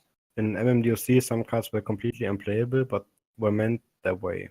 New players would start with those and have an incentive to acquire objectively better cards, possibly paying real money in the process. Do you do the same, or are you planning on having each and every card be actually playable? So I don't really think it's realistic to have each and every card be too similar in strength, because like if you have 500 cards, almost by default you will have cards that are better and that are weaker if they are like different, really different. The only way you can make them balance is if they are very, very similar to each other. That being said, I do believe that, and I don't necessarily design cards that are objectively better in the sense that, for example, I have the same vanilla creature that I give to like new players, and then I have another creature with the same coast and everything is the same, but they have just, a slightly better stat. Like they have 1 life more or something. Like I have for 2 mana I have a 2/2/4 creature, or for 2 mana for 2 resources, I mean, I have a 2/5 creature or whatever. So that's not what I would want to do. But of course, there are some players that are simpler in the sense that you don't have too many. You have more vanilla creatures for new players, and you have not so many complicated interactions between the cards. And so just by that, I think some of the cards that you can acquire that are not for new players, they might be a bit stronger. But like I would definitely try to make each and every card as playable as possible. But I don't think it's going to turn out this way, and I don't think that's a problem at all. I don't think yeah I don't think it's problematic if not every card is just playable at the highest competitive level, because at the highest competitive level you will always only pick the exact best cards possible. And that, as I said, that being said, if each and every card had their spot, I would be very happy, and I'm planning this way, and I'm trying to design cards this way. If there's maybe 10% of cards that end up being not good enough to be actually played at all, I don't think it would be too much of a problem. But if it turns out to be that many cards are just unplayable, I would definitely look into buffing them one way or another.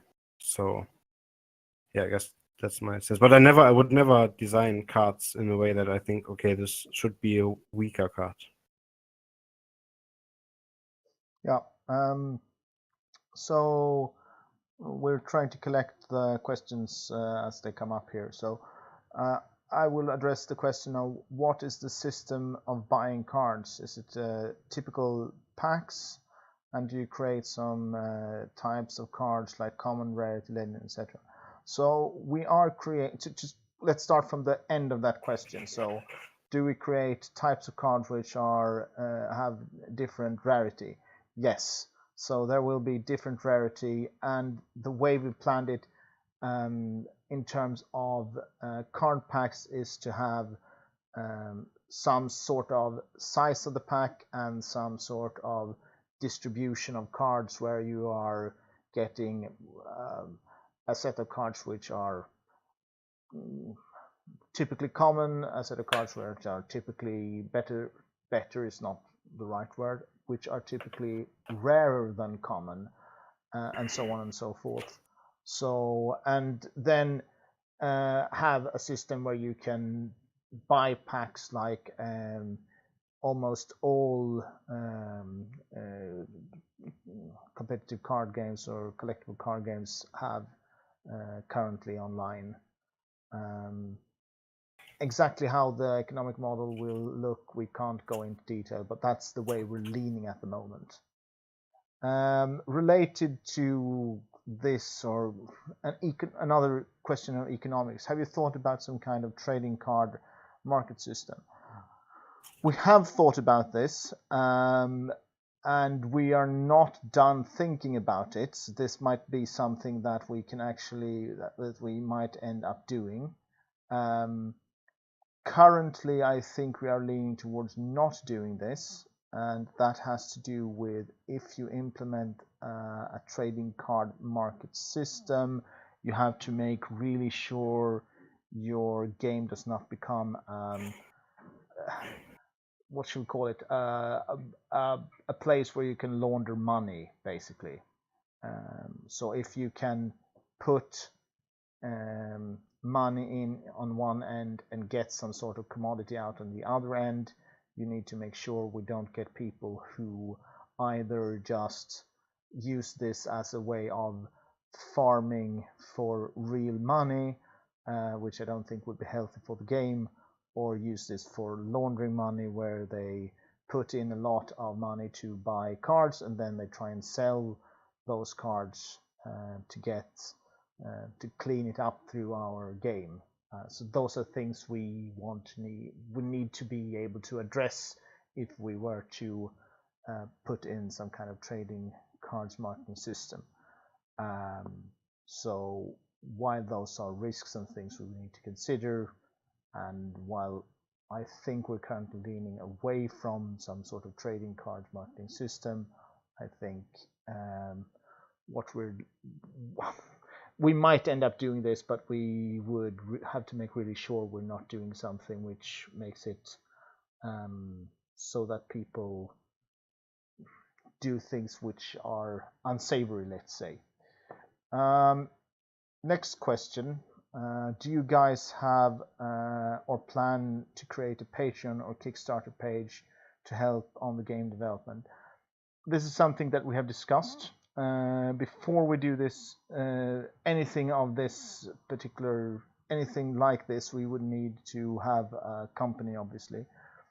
And we have decided not to do it up until now because we wanted to have something which we were pretty sure that we could actually deliver on. So with that said, we're now getting to a stage where we need to consider whether we want to do some sort of let's say Patreon or Kickstarter campaign to help with funding the development. And if so, if we decide on doing that, then, well, we'll get back to you and hope you want to pitch in. Are you thinking of just improving the MMDOC model, or do you want to make something more original? That's a very open question. So, of course, we want to put our own mark on this. We don't want to just do something that's already been done through and through. We really did like Might and Magic Duel of Champions.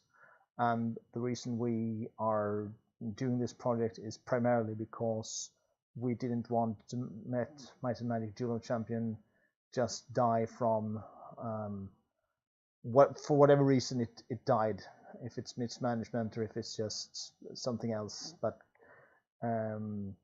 we wanted to get back to that, and obviously we want to improve upon it, but unless there are more specific questions than do we want to make it better, I would like to I would like for the one who asked that question to specify more what they want to know. We might try and answer that. So there's a question I will hand over to Kai. So related to my other early question, what determines if a creature is magic or not?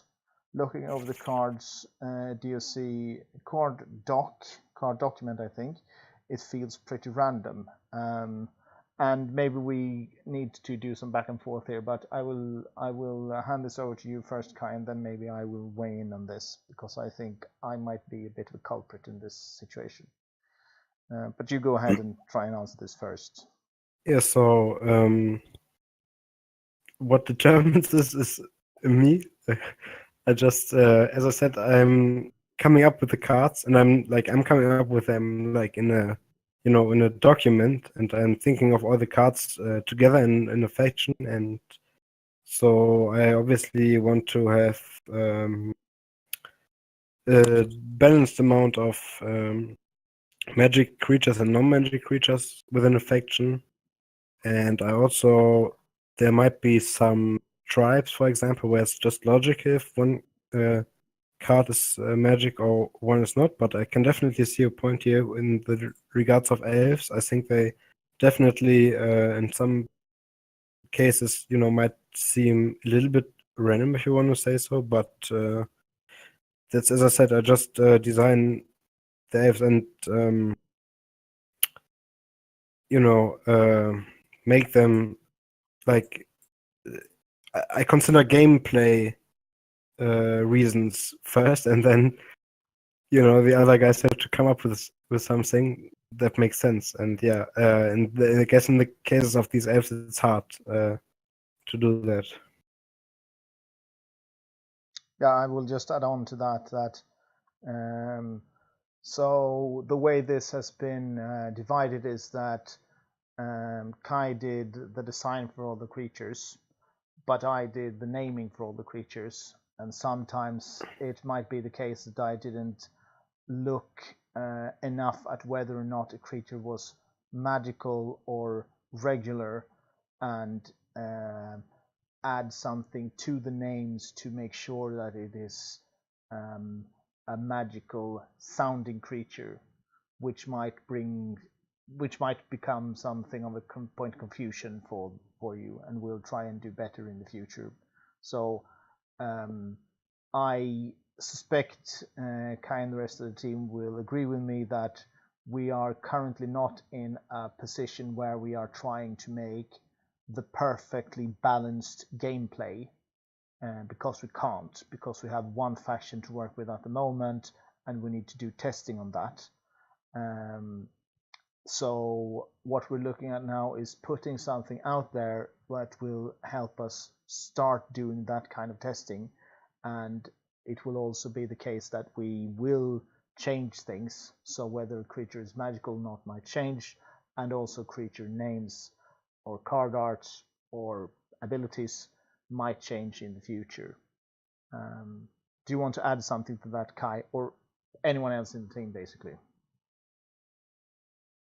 No, I think that covers it pretty much. Good.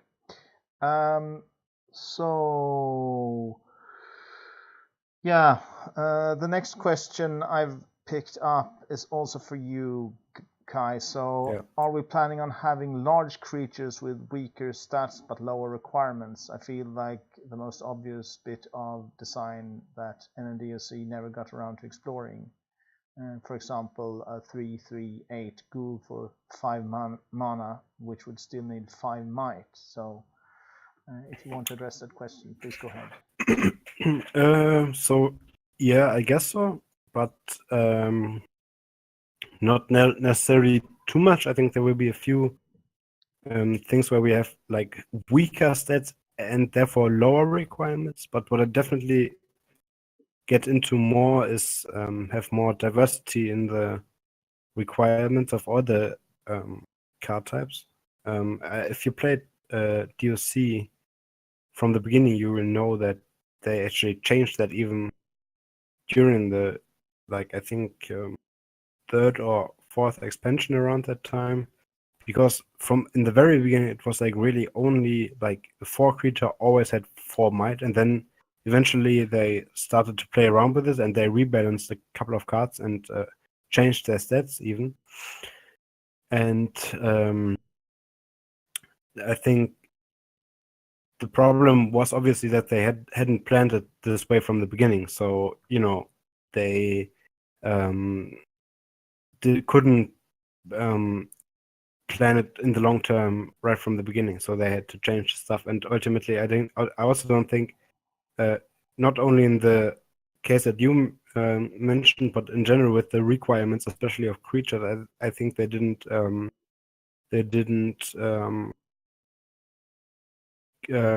make use of all the potential that had in terms of design. And I definitely plan on doing that. As you can already see in the few cards that we have, there are some cards that require 2/2 or 3, or the neutral cards in here, basically, because that's kind of they're also lore-wise connected. That's why they're in here. And yeah, but they're like, obviously you don't want to overdo it, because you need to have, first of all, you need to establish an environment that is kind of okay. You have creatures and they cost some type of resources, and then they also have similar requirements. But once you have established this, you can definitely play around with stats, and I do that. Like, I think about it already, and design a couple of cards where I think, okay, these cards will enable much more diversity in this term, and especially when this also plays obviously in the design idea I had with differentiating spells and tactics. We have the schemes that last for a couple of times, and how you can make different types of decks than just okay, so I either have a creature and magic based deck that tries to get a lot of strong and good tradable creatures on the board, and then complement that with damage spells, or I have certain fortunes that make use of tutors, and then have a couple of special things, or then on the other hand, I just have fortune based decks that stall and stall, or fortune spell based decks that stall and try to control, and then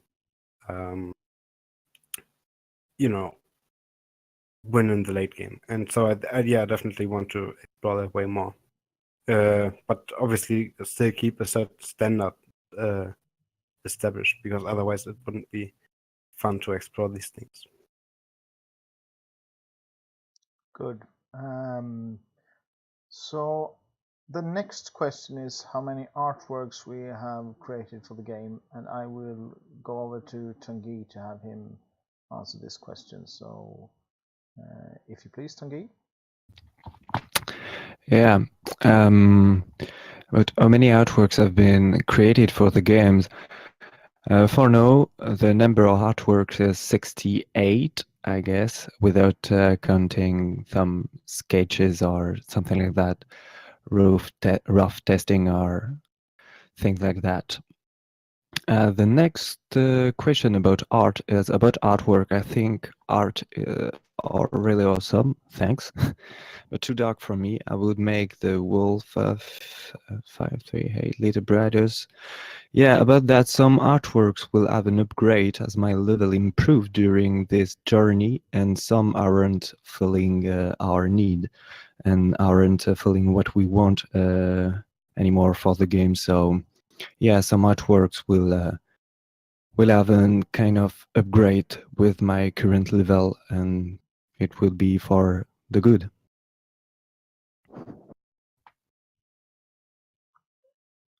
Great. So there is another question here. Are there other games that you base your game after, other than Might and Magic Duel of Champions, like other collectible card games or even MOBAs for the art style or whatever? I can answer for the lore, and then I will leave over for Tanguy to answer for the art style, and I will leave over to Kai to answer for the game design. So for the lore, I'm the inspiration here, and I have been doing most of the lore up to this point. The inspiration here is more the books I've read and the pen and paper role-playing games I've played or led as a game master, and so on. So it's not so much going into the other computer games or that kind of realm, but more of going into what do I think in terms of how good world is constructed, and we're trying to do this. We're trying to make this our own thing. So the influences are more general than specific, and in terms of the lore, we want to make sure that this is not how should we put it, a clear clash between good and bad, light and darkness, that kind of very clear dichotomy where you have one good side and one evil side, and the evil guys are really, really evil and the good guys are really, really good, but more of a gray area where every faction contains their sort of good guys and their bad guys, and there are internal struggles within the factions, and you have a world in conflict rather than a sort of Lord of the Rings. These are the really good guys, and these are the really bad guys. So that's our approach when it comes to lore. I would like to hand over to Tanguy to talk about the art style, and with the same question. So, Tanguy, if you could, please.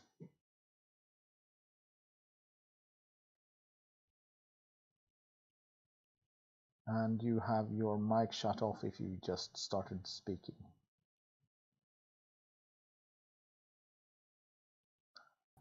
Yeah, right. About art style, it comes a lot from what I can do, but for just to be serious, it comes a lot from MTG overall. Some MTG artists that I loved, mostly it's Polish, so I guess I pronounce correctly.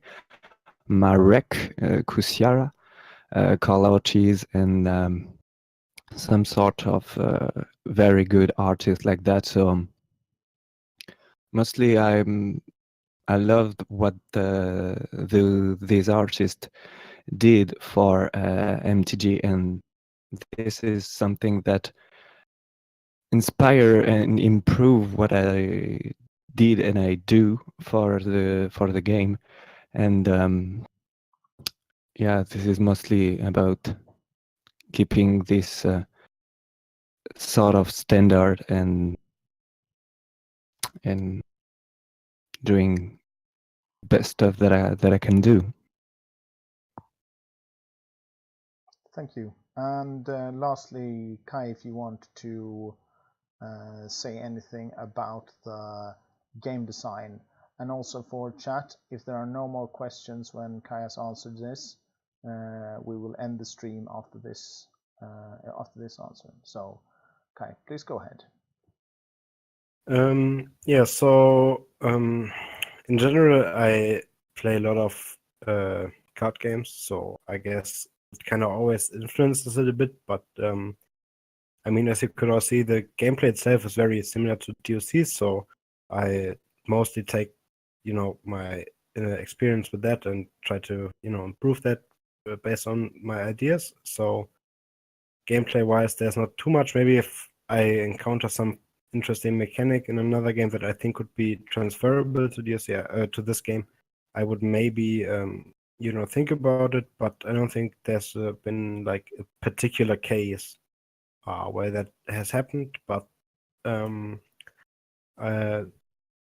what I definitely actively look out for is when it comes to other areas that are not directly in the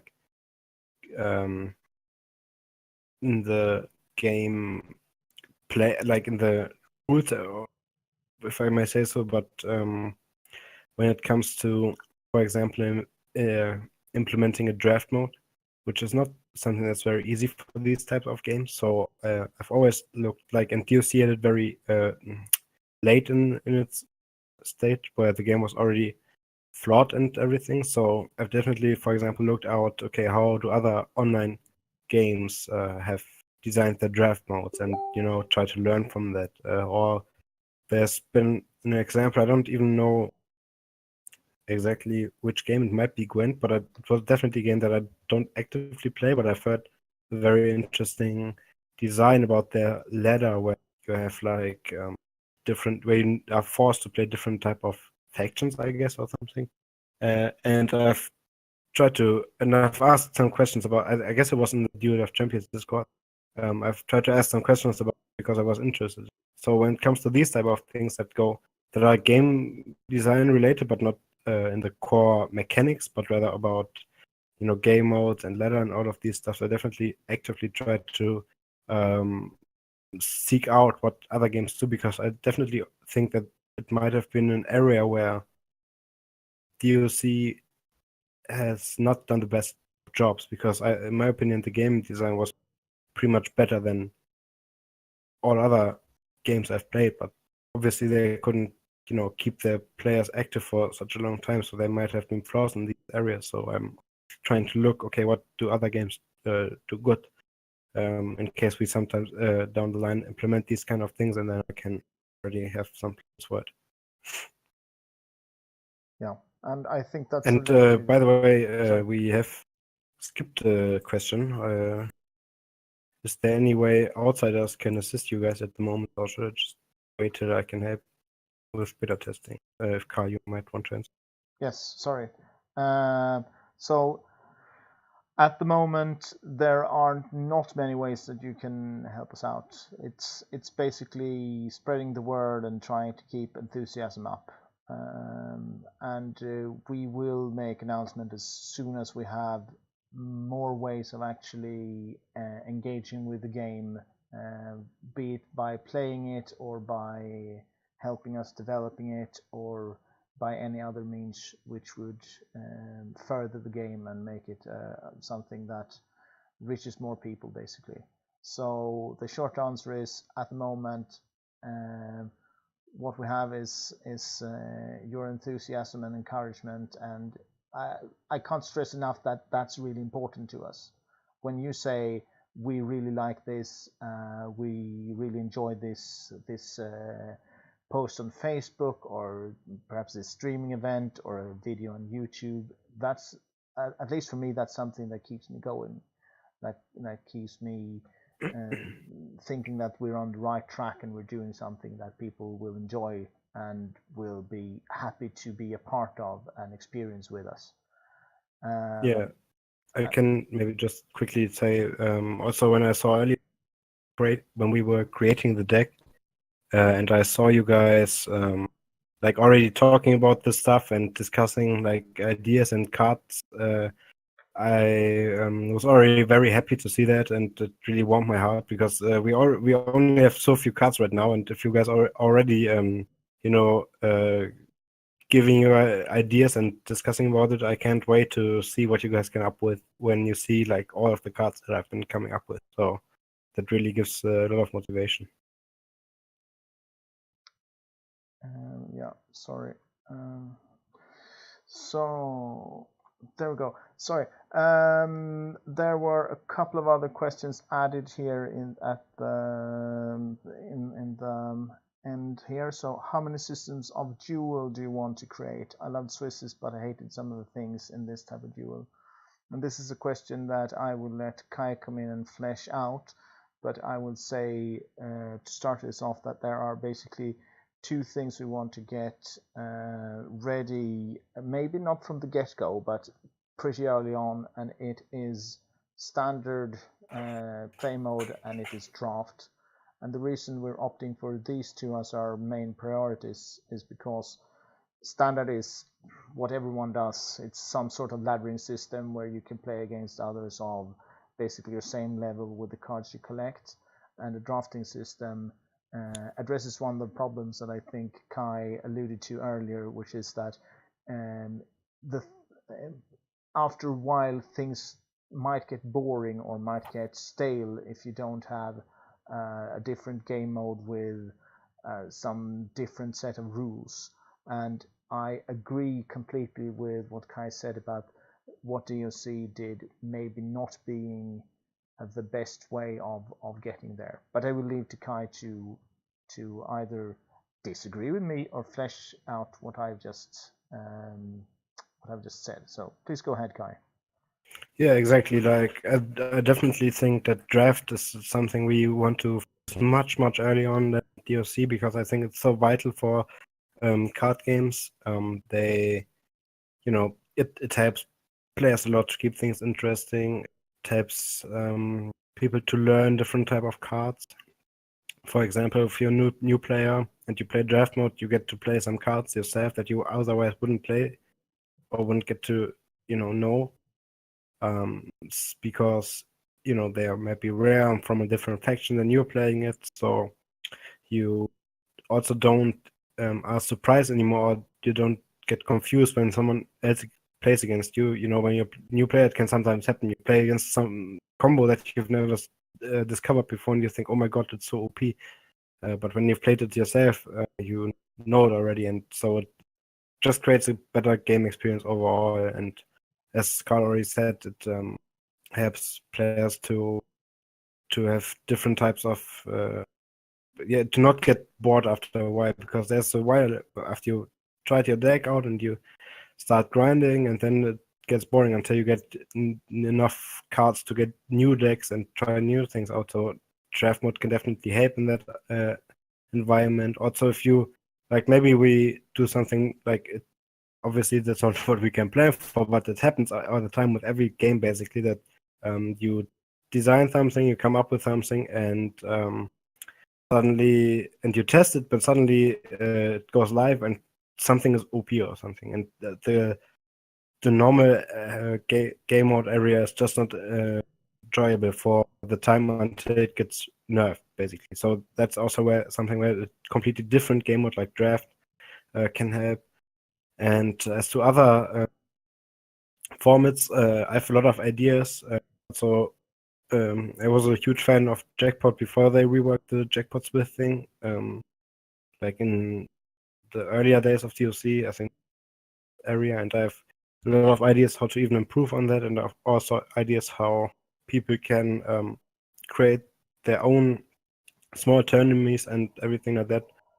But that is all very far down the line because there's so much work ahead before that.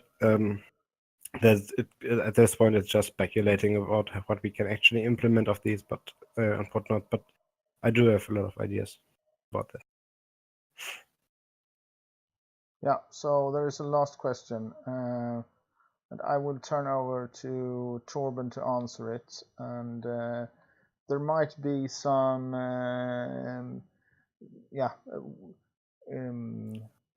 if In case someone's talking, you're muted. Sure. Sorry. Yeah, sorry, I was talking, but I muted myself. I want to let Torben in to answer the last question, which is, I know that we are working on a personal basis with the game development, but do we have any concept of a server or any platform in mind to build a connection to other players in the future? We are a bit unsure what you mean by this question, Denny, and if you want to clarify it, please do. In the meantime, I will leave over to Torben to answer it as best he can, and if you want to clarify something, then we'll try and give you a better answer. So, Torben, please go ahead. Yeah, as I understand the question, it's maybe about third-party platforms or fan-based websites and stuff like MMDOC King or something, where players could showcase their decks and view cards and stuff like that, also replays. And yes, we have something like that in mind. Basically, the way we load the cards is a web service which is designed in a way that third-party platforms could access it as well if we give them permission to do so. So, for example, a website like MMDOC King, to get the cards, they could just access the same source for them as the game would do. The same is for decks or statistics about decks or players. It depends on how, it depends about the level we want to do this, but what this design enables us to do is a player could potentially mark a deck as private or public, so they don't need to upload their deck to their favorite fan site. They just mark it in game so that and allow fan sites this way to display their deck, for example. So yes, we definitely have such things in mind when we design our infrastructure and the server. Yeah, so Danny asked another question related to server. So, there we go. So, Danny asked another question related to the server. So, do you guys have a plan to build a server in the future in a way that would be beneficial to ourselves? I'm not sure I understand that question. So, Danny, if you want to clarify, please go ahead. It is a question I would like to direct to Canium. Sorry, to Torben. It's getting late and I'm getting tired. But okay, so the clarification is because I know that running a server is not free. It will eventually have a cost. It already has a cost, but I will address. I will let Torben address this question. So please go ahead, Torben. Yeah, sure. Servers have a cost, and the server we have been playing on today already produces costs, and currently we take this by ourselves. But the plan is basically to, as soon as we have formed a company, to fund these things out of the income of that company. So basically about what the game generates, and hopefully we get into a position where the infrastructure and the game hold themselves together so that we don't need to fund it anymore with our private resources. If that answers the question. Yeah, I hope it does. It's similar to what I would have said. So I see no more questions in chat, and if someone want to get a really quick question in and before we end, now's the time. Otherwise, I will start saying some end notes here, and I really enjoy doing this, and I think the rest of the team have really enjoyed doing this as well. And I hope you enjoyed watching this, because that's actually what's most important.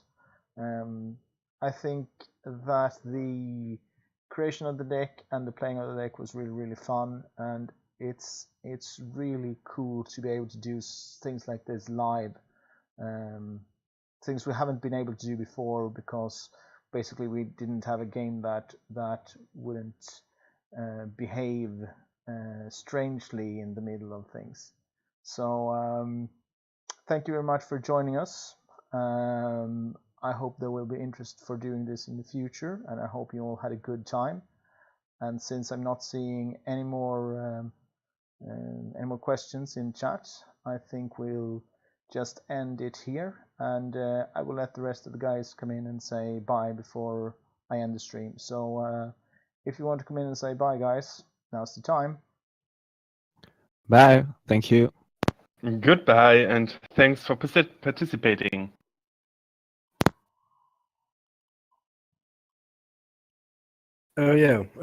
Goodbye from me as well. Thank you guys for all that tuned in and asked these many questions. See you soon in the game, hopefully. Yes. So have a good night. Have a good time. See you. Bye.